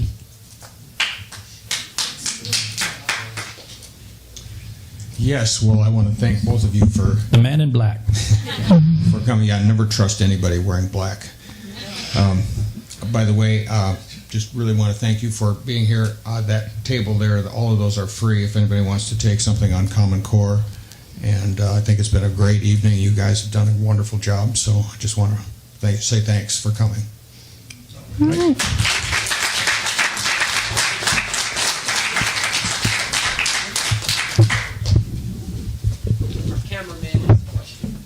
One question. Okay. All right, let's do this. Thank you very much. Thanks for coming. I have a quick comment and a quick question. Sir, I can't understand what you're saying with your accent. Let me. He's my friend. I mess with him right now. I'd rather keep my French accent rather than have a West Virginian accent. Okay, so can we cut the mics? This guy's very rude and. We only have 3 minutes, so let me talk. So the quick comment is you talked about the fact that because we have to kill in order to eat, that somehow that would show a nature of God that would not be benevolent and good, right? So my comment is that there is such a thing in the Bible as free moral agency, and also the fact that we sin. And so that's something that's opposed to Islam, where the Bible explains that God created us good, but then we chose freely to walk away from God, and that's when death entered. To answer the question, when you talked about the killing of animals and killing, we have to kill in order to survive and to feed. I don't have a choice. I can go vegetarian, which I was vegan for a year, and I didn't kill any animals to eat, but I had to kill plants. Mm-hmm. I don't have a choice unless I want to die, which I don't. Mm-hmm. So and you can say, oh, in the Bible it explains because of Adam and Eve and free will and all that. That still doesn't negate my point that we have to eat other living things to survive. That is required for human beings. Unless technology gets great, which I'm hoping for. Right. And my question, very quickly, I know we're pretty much finished. The question I had was that you basically talked about, that there's basically no objective moral standard and absolutes. Is that correct? Mm-hmm. And then you mentioned basically if David was here with the last person you debated, they would basically not agree on many things, right? But they would disagree if you talk to many things. Absolutely. Which is true, right? Uh-huh. But then wouldn't you agree that there are some moral laws that are objective and universal, such as murdering of a child and raping? People do that. God told people to do that, so there is subjectivity. I'm not saying that, okay, if I were in any position to say that we ought to have certain objective moral standards, oh yeah, if I were a grand dictator of the world, I'd be like, yes, let's not kill and rape kids. That's awful. We should not do that. But when we look at the living morality that exists in the world, the way it is practiced, there is obviously subjectivity, including within the very texts of the religions that allegedly are true. So I'm not here to defend. I'm asking you to tell me if you believe there is an objectivity to the morality. There is no evidence for an objective morality because no one practices any objective morality. Everyone disagrees. It's all pretty darn subjective for the most part. And there are some things that seem to be relatively, to use a pun, universal. But even then, you see exceptions to it being made in the name of morality. So I think that morality in that way is objectively subjective. And I'm in no position to say we ought to have these objective principles, because obviously that's not how it plays out. All I can go with is say, for me personally, I try to look for ways to reduce harm, but I can't say there's an objective morality because it doesn't exist. Tell me where to find it. Okay. I hope no one here has a different subjective preference for chopping people's heads off tonight. Because we can't say ISIS is really wrong then, right? You know what I mean? Oh, come on. I'm the one they would go for first. You're going to play this game. No. I am higher up on their list. Oh, I guarantee I'm an you I am higher up on their list. No. Apostates die before the infidels. I criticize Muhammad on a daily basis. And I left Islam. Islamically speaking, you have a chance of heaven. I don't. I actually am supposed to have been killed 8 years ago, 3 years after I first renounced my faith. No. I commit shirk. That's the unforgivable sin. But mine is more unforgivable. Apostasy is more forgivable. Listen. If I were Muslim, I would behead you both. and you know what? And you would be morally wrong. Wow, thank you very much. Another round of applause for our panelists here.